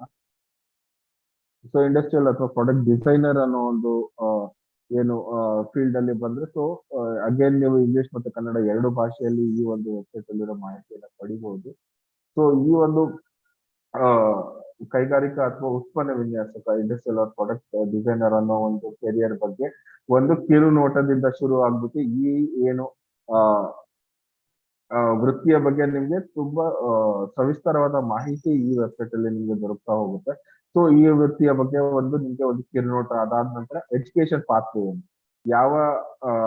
ನೀವು ಯಾವ ವಿಷಯಗಳ ಬಗ್ಗೆ ಶಾಲೆಯ ಮಟ್ಟದಲ್ಲಿ ಫೋಕಸ್ ಮಾಡಬೇಕು, PUC ಯಲ್ಲಿ ಯಾವ ವಿಭಾಗ ನೀವು ತಗೋಬಹುದು ಅಥವಾ ಯಾವುದೇ ವಿಭಾಗ ತಗೋಬಹುದಾ, ಅದಾದ ನಂತರ ನೀವು ಗ್ರಾಜುಯೇಷನ್ ಲೆವೆಲ್ ನಲ್ಲಿ ಯಾವ ವಿಷಯದಲ್ಲಿ ಗ್ರಾಜುಯೇಷನ್ ಮಾಡಬೇಕು, ಮತ್ತೆ ಮುಂದೆ ಅದನ್ನ ಎಲ್ಲಿ ಮಾಡ್ಬೋದು ಅಂತ ಹೇಳ್ಬಿಟ್ಟು ಇದನ್ನ ನೋಡಿದ್ರೆ ಈ ಏನು ನಿಮ್ಗೆ ಶಿಕ್ಷಣ ಮಾರ್ಗ ಏನು ನೀವು ತಗೋಬೇಕಾಗುತ್ತೆ ಈ ಒಂದು ಕೆರಿಯರ್ ಈಗ ನೀವು ಪ್ರವೇಶ ಪಡೀಲಿಕ್ಕೆ, ಅದರ ಜೊತೆ ನೀವು ಯಾವ ರೀತಿಯಾದ ಅಪೇಕ್ಷೆ ಆದಾಯ ಅಪೇಕ್ಷೆ ಯಾವ ರೀತಿಯಾಗಿ ಇಟ್ಕೋಬಹುದು ಆರಂಭಿಕ ಹಂತದಿಂದ ಮುಂದೆ ಹೋಗ್ತಾ ಈ ಒಂದು ಕೆಲಸಗಳಲ್ಲಿ ಒಂದು ಬೇರೆ ಬೇರೆ ಮೂಲಗಳಿಂದ ಕಲೆ ಹಾಕಿರೋ ಮಾಹಿತಿ ಪ್ರಕಾರ ಯಾವ ರೀತಿಯಾದ ಸಂಬಳಗಳು ಯಾವ ರೀತಿ ಆದಾಯ ನೀವು ಎಕ್ಸ್ಪೆಕ್ಟ್ ಮಾಡಬಹುದು ಅಂತ ಹೇಳ್ಬಿಟ್ಟು ಅದಾದ ನಂತರ ಈ ಒಂದು ಕ್ಷೇತ್ರದಲ್ಲಿ ನೀವು ಎಂಟರ್ ಆಗ್ಬೇಕು ಅಂದ್ರೆ ಏನು ಯಾವ ರೀತಿ ಶಿಕ್ಷಣ ಪಡಿಬೇಕು ಅದರ ವೆಚ್ಚ ಏನಿದೆ ಅನ್ನುವಂಥದ್ದು ಅದರ ಜೊತೆಗೆ ಈ ಒಂದು ಕ್ಷೇತ್ರದಲ್ಲಿ ಹಾಗೆ ಬೆಳವಣಿಗೆ ಆಗಿದೆ ಈ ಒಂದು ಕೆಲಸಕ್ಕೆ ಡಿಮ್ಯಾಂಡ್ ಆಗಿದೆ ಮತ್ತೆ ಡಿಮ್ಯಾಂಡ್ ಆಗಿದೆ ಅನ್ನುವಂಥದ್ದು ಸೊ ದೀರ್ಘಕಾಲದಲ್ಲಿ ಹಾಗೆ ಈ ಒಂದು ಪ್ರೊಫೆಷನ್ ಅಲ್ಲಿ ಬೆಳವಣಿಗೆ ಆಗಿದೆ ಅನ್ನುವಂಥದ್ದು ಅದರ ಜೊತೆಗೆ ಮಿನಿಮಮ್ ಮತ್ತು ಮಿನಿಮಮ್ ಕ್ವಾಲಿಫಿಕೇಶನ್ ಏನು ನಿಮಗೆ ಈ ಒಂದು ಕ್ಷೇತ್ರದಲ್ಲಿ ಮತ್ತೆ ಅದಕ್ಕೆ ಎಷ್ಟು ವರ್ಷದ ನೀವು ಓದಿಗೆ ಎಷ್ಟು ವರ್ಷ ಸ್ಪೆಂಡ್ ಮಾಡಬೇಕು ಸೊ ನಾವು ಯಾವ ಈ ಒಂದು ಕೆರಿಯರ್ ಅನ್ನ ನಾವು ಆಯ್ಕೆ ಮಾಡ್ಕೊಂಡ್ರೆ ಯಾವ ವಯಸ್ಸಿನಿಂದ ನಾವು ಅರ್ನಿಂಗ್ ಮಾಡ್ಲಿಕ್ಕೆ ದುಡಿಮೆ ಮಾಡ್ಲಿಕ್ಕೆ ಶುರು ಮಾಡ್ಬೋದು ಅನ್ನೋಂತ ಐಡಿಯಾ ನಿಮ್ಗೆ ಬರುತ್ತೆ ಅದರ ಜೊತೆಗೆ ಈ ವೃತ್ತಿಯನ್ನು ಆಲ್ರೆಡಿ ಮಾಡ್ತಾ ಇರೋ ಕೆಲವರ ಏನು ಅನುಭವ ಮತ್ತೆ ಅವರ ಎಕ್ಸ್ಪೀರಿಯನ್ಸ್ ಟೆಸ್ಟಿಮೋನಿಯಲ್ ಗಳನ್ನ ಕೂಡ ಇಲ್ಲಿ ನೀಡಲಾಗಿದೆ ಸೊ ಅವ್ರು ಯಾವ ರೀತಿ ಒಂದು ವೃತ್ತಿಯಲ್ಲಿ ಕೆಲಸ ಮಾಡ್ತಾ ಇದ್ದಾರೆ ಅನ್ನೋ ಅವರ ಅನುಭವವನ್ನು ಕೂಡ ತಿಳ್ಕೊಬಹುದು ಅದರ ಜೊತೆಗೆ ಎಲ್ಲಿ ಈ ಒಂದು ವೃತ್ತಿಗೆ ಸಂಬಂಧಪಟ್ಟ ಕೋರ್ಸ್ ಯಾವ ಕಾಲೇಜಲ್ಲಿ ಇದೆ ಎಂಟ್ರೆನ್ಸ್ ಎಕ್ಸಾಮ್ ಏನಾದ್ರು ಇದ್ರೆ ಯಾವ ಎಂಟ್ರೆನ್ಸ್ ಎಕ್ಸಾಮ್ ಪಡಿಬಹುದು ಸ್ಕಾಲರ್ಶಿಪ್ ಏನಾದ್ರು ಆಪರ್ಚುನಿಟೀಸ್ ಇದೆಯಾ ನಿಮ್ಮ ಪ್ರೊಫೈಲ್ ಗೆ ತಕ್ಕ ಹಾಗೆ ಸೊ ಈ ರೀತಿಯಾದ ಏನು ಒಂದು ಮಾಹಿತಿಯನ್ನು ಕೂಡ ಈ ವೆಬ್ಸೈಟ್ ಕೊಡುತ್ತೆ ಮತ್ತೆ ಯಾವ ಕ್ಷೇತ್ರದಲ್ಲಿ ಯಾವ ಸಂಸ್ಥೆಗಳಲ್ಲಿ ಯಾವ ಇದು ಲೊಕೇಶನ್ ಅಲ್ಲಿ ನಿಮಗೆ ಯಾವ ರೀತಿಯಾದ ಉದ್ಯೋಗಾವಕಾಶಗಳು ಎಂಪ್ಲಾಯ್ಮೆಂಟ್ ಆಪರ್ಚುನಿಟೀಸ್ ಈ ಒಂದು ಕೆರಿಯರ್ ಅಲ್ಲಿ ನಿಮಗೆ ಸಿಗುತ್ತೆ ಅನ್ನುವಂಥದ್ದು ಹೇಗಿರುತ್ತೆ ನಿಮ್ಮ ಕೆಲಸದ ವಾತಾವರಣ ಹೇಗಿರುತ್ತೆ ಅಂತ ಹೇಳ್ಬಿಟ್ಟು ಮತ್ತು ಈ ಕೆಲಸದಲ್ಲಿ ಆಕ್ಚುಲ್ ಆಗಿ ನೀವು ಏನ್ ಮಾಡ್ತೀರಾ ಸೊ ಅನ್ನುವಂತ ಮಾಹಿತಿಗಳನ್ನು ಕೂಡ ಈ ಒಂದು ಕರ್ನಾಟಕ ಕೆರಿಯರ್ ಪೋರ್ಟಲ್ ನಿಮಗೆ ನೀಡ್ತಾ ಹೋಗುತ್ತೆ ಸೊ ಇವಾಗ ನಾವು ಏನು ಇಂಡಸ್ಟ್ರಿಯಲ್ ಅಂಡ್ ಪ್ರಾಡಕ್ಟ್ ಡಿಸೈನರ್ ಬಗ್ಗೆ ನೋಡಿದ್ವಿ ಇದೇ ರೀತಿ ನೀವು ಮುಂದೆ ಎಕ್ಸ್ಪ್ಲೋರ್ ಮಾಡ್ತಾ ಹೋಗ್ಬೋದು ಬೇರೆ ಬೇರೆ ರೀತಿಯಾದ ಫ್ಯಾಷನ್ ಡಿಸೈನರ್ ಅನ್ನೋ ಒಂದು ವೃತ್ತಿಯ ಬಗ್ಗೆ ಇಲ್ಲಿ ಮಾಹಿತಿ ಇದೆ ಅದರ ಜೊತೆಗೆ ನೆಕ್ಸ್ಟ್ ಜ್ಯುವೆಲರಿ ಡಿಸೈನರ್ ಸೊ ಈ ರೀತಿಯಾಗಿ ಪ್ರತಿಯೊಂದು ಕೆರಿಯರ್ ಬಗ್ಗೆ 500ಕ್ಕೂ ಹೆಚ್ಚು ಈ ರೀತಿಯಾದ ಕೆರಿಯರ್ ಬಗ್ಗೆ ಒಂದು ಸವಿಸ್ತರ ಮಾಹಿತಿಯನ್ನು ಈ ಒಂದು ಕರ್ನಾಟಕ ಕೆರಿಯರ್ ಪೋರ್ಟಲ್ ನಿಮಗೆ ನೀಡ್ತಾ ಹೋಗುತ್ತೆ ಸೊ ಈ ಒಂದು ಯುವ ಕಣಜದಲ್ಲಿರುವ ಹಲವಾರು ವಿಡಿಯೋಗಳನ್ನ ನೀವು ಮತ್ತೊಮ್ಮೆ ವೀಕ್ಷಿಸಿ ಮತ್ತು ಈ ಕರ್ನಾಟಕ ಕೆರಿಯರ್ ಪೋರ್ಟಲ್ ಗೆ ರಿಜಿಸ್ಟರ್ ಆಗಿ ಈ ಬೇರೆ ಬೇರೆ ಕೆರಿಯರ್ಗಳ ಬಗ್ಗೆ ನೀವು ಎಕ್ಸ್ಪ್ಲೋರ್ ಮಾಡಿ ಇನ್ನು ಹೆಚ್ಚು ತಿಳ್ಕೊಳ್ಳಿ ಆ ಒಂದು ಮಾಹಿತಿ ಆಧಾರದ ಮೇಲೆ ನಿಮ್ಮ ಮುಂದಿನ ಭವಿಷ್ಯ ಮುಂದಿನ ವೃತ್ತಿಯನ್ನು ನಿರ್ಧರಿಸಲಿಕ್ಕೆ ನಿಮಗೆ ಒಂದು ಇದು ಒಳ್ಳೆ ಸಾಧನ ಒಂದು ಒಳ್ಳೆ ಟೂಲ್ ಆಗಿ ಉಪಯೋಗ ಆಗಲಿ ಅಂತ ಆಶೆ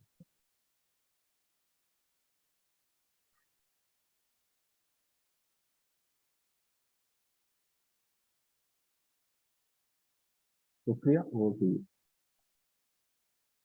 ಸರ್ ಈ ಕಾರ್ಯಕ್ರಮಕ್ಕೆ ಈ ಸೆಷನ್ ಬಂದು ನಮ್ಗೆ ಇದ್ರ ಬಗ್ಗೆ ಲ್ಯಾಂಗ್ವೇಜ್ ಮತ್ತೆ ಕಮ್ಯುನಿಕೇಶನ್ ಮತ್ತೆ ಡಿಸೈನ್ ಬಗ್ಗೆ ಮಾಹಿತಿ ನೀಡಿದಂತ ನಮ್ಮ ಪ್ಯಾನೆಲ್ ಮೆಂಬರ್ಸ್ ನಾನು ಹೃತ್ಪೂರ್ವಕವಾಗಿ ಧನ್ಯವಾದ ಹೇಳಕ್ ಇಷ್ಟಪಡ್ತೀನಿ first of all Suhana thank you Swedi ma'am thank you Kumar ಅವರ thank you Arpit thank you so much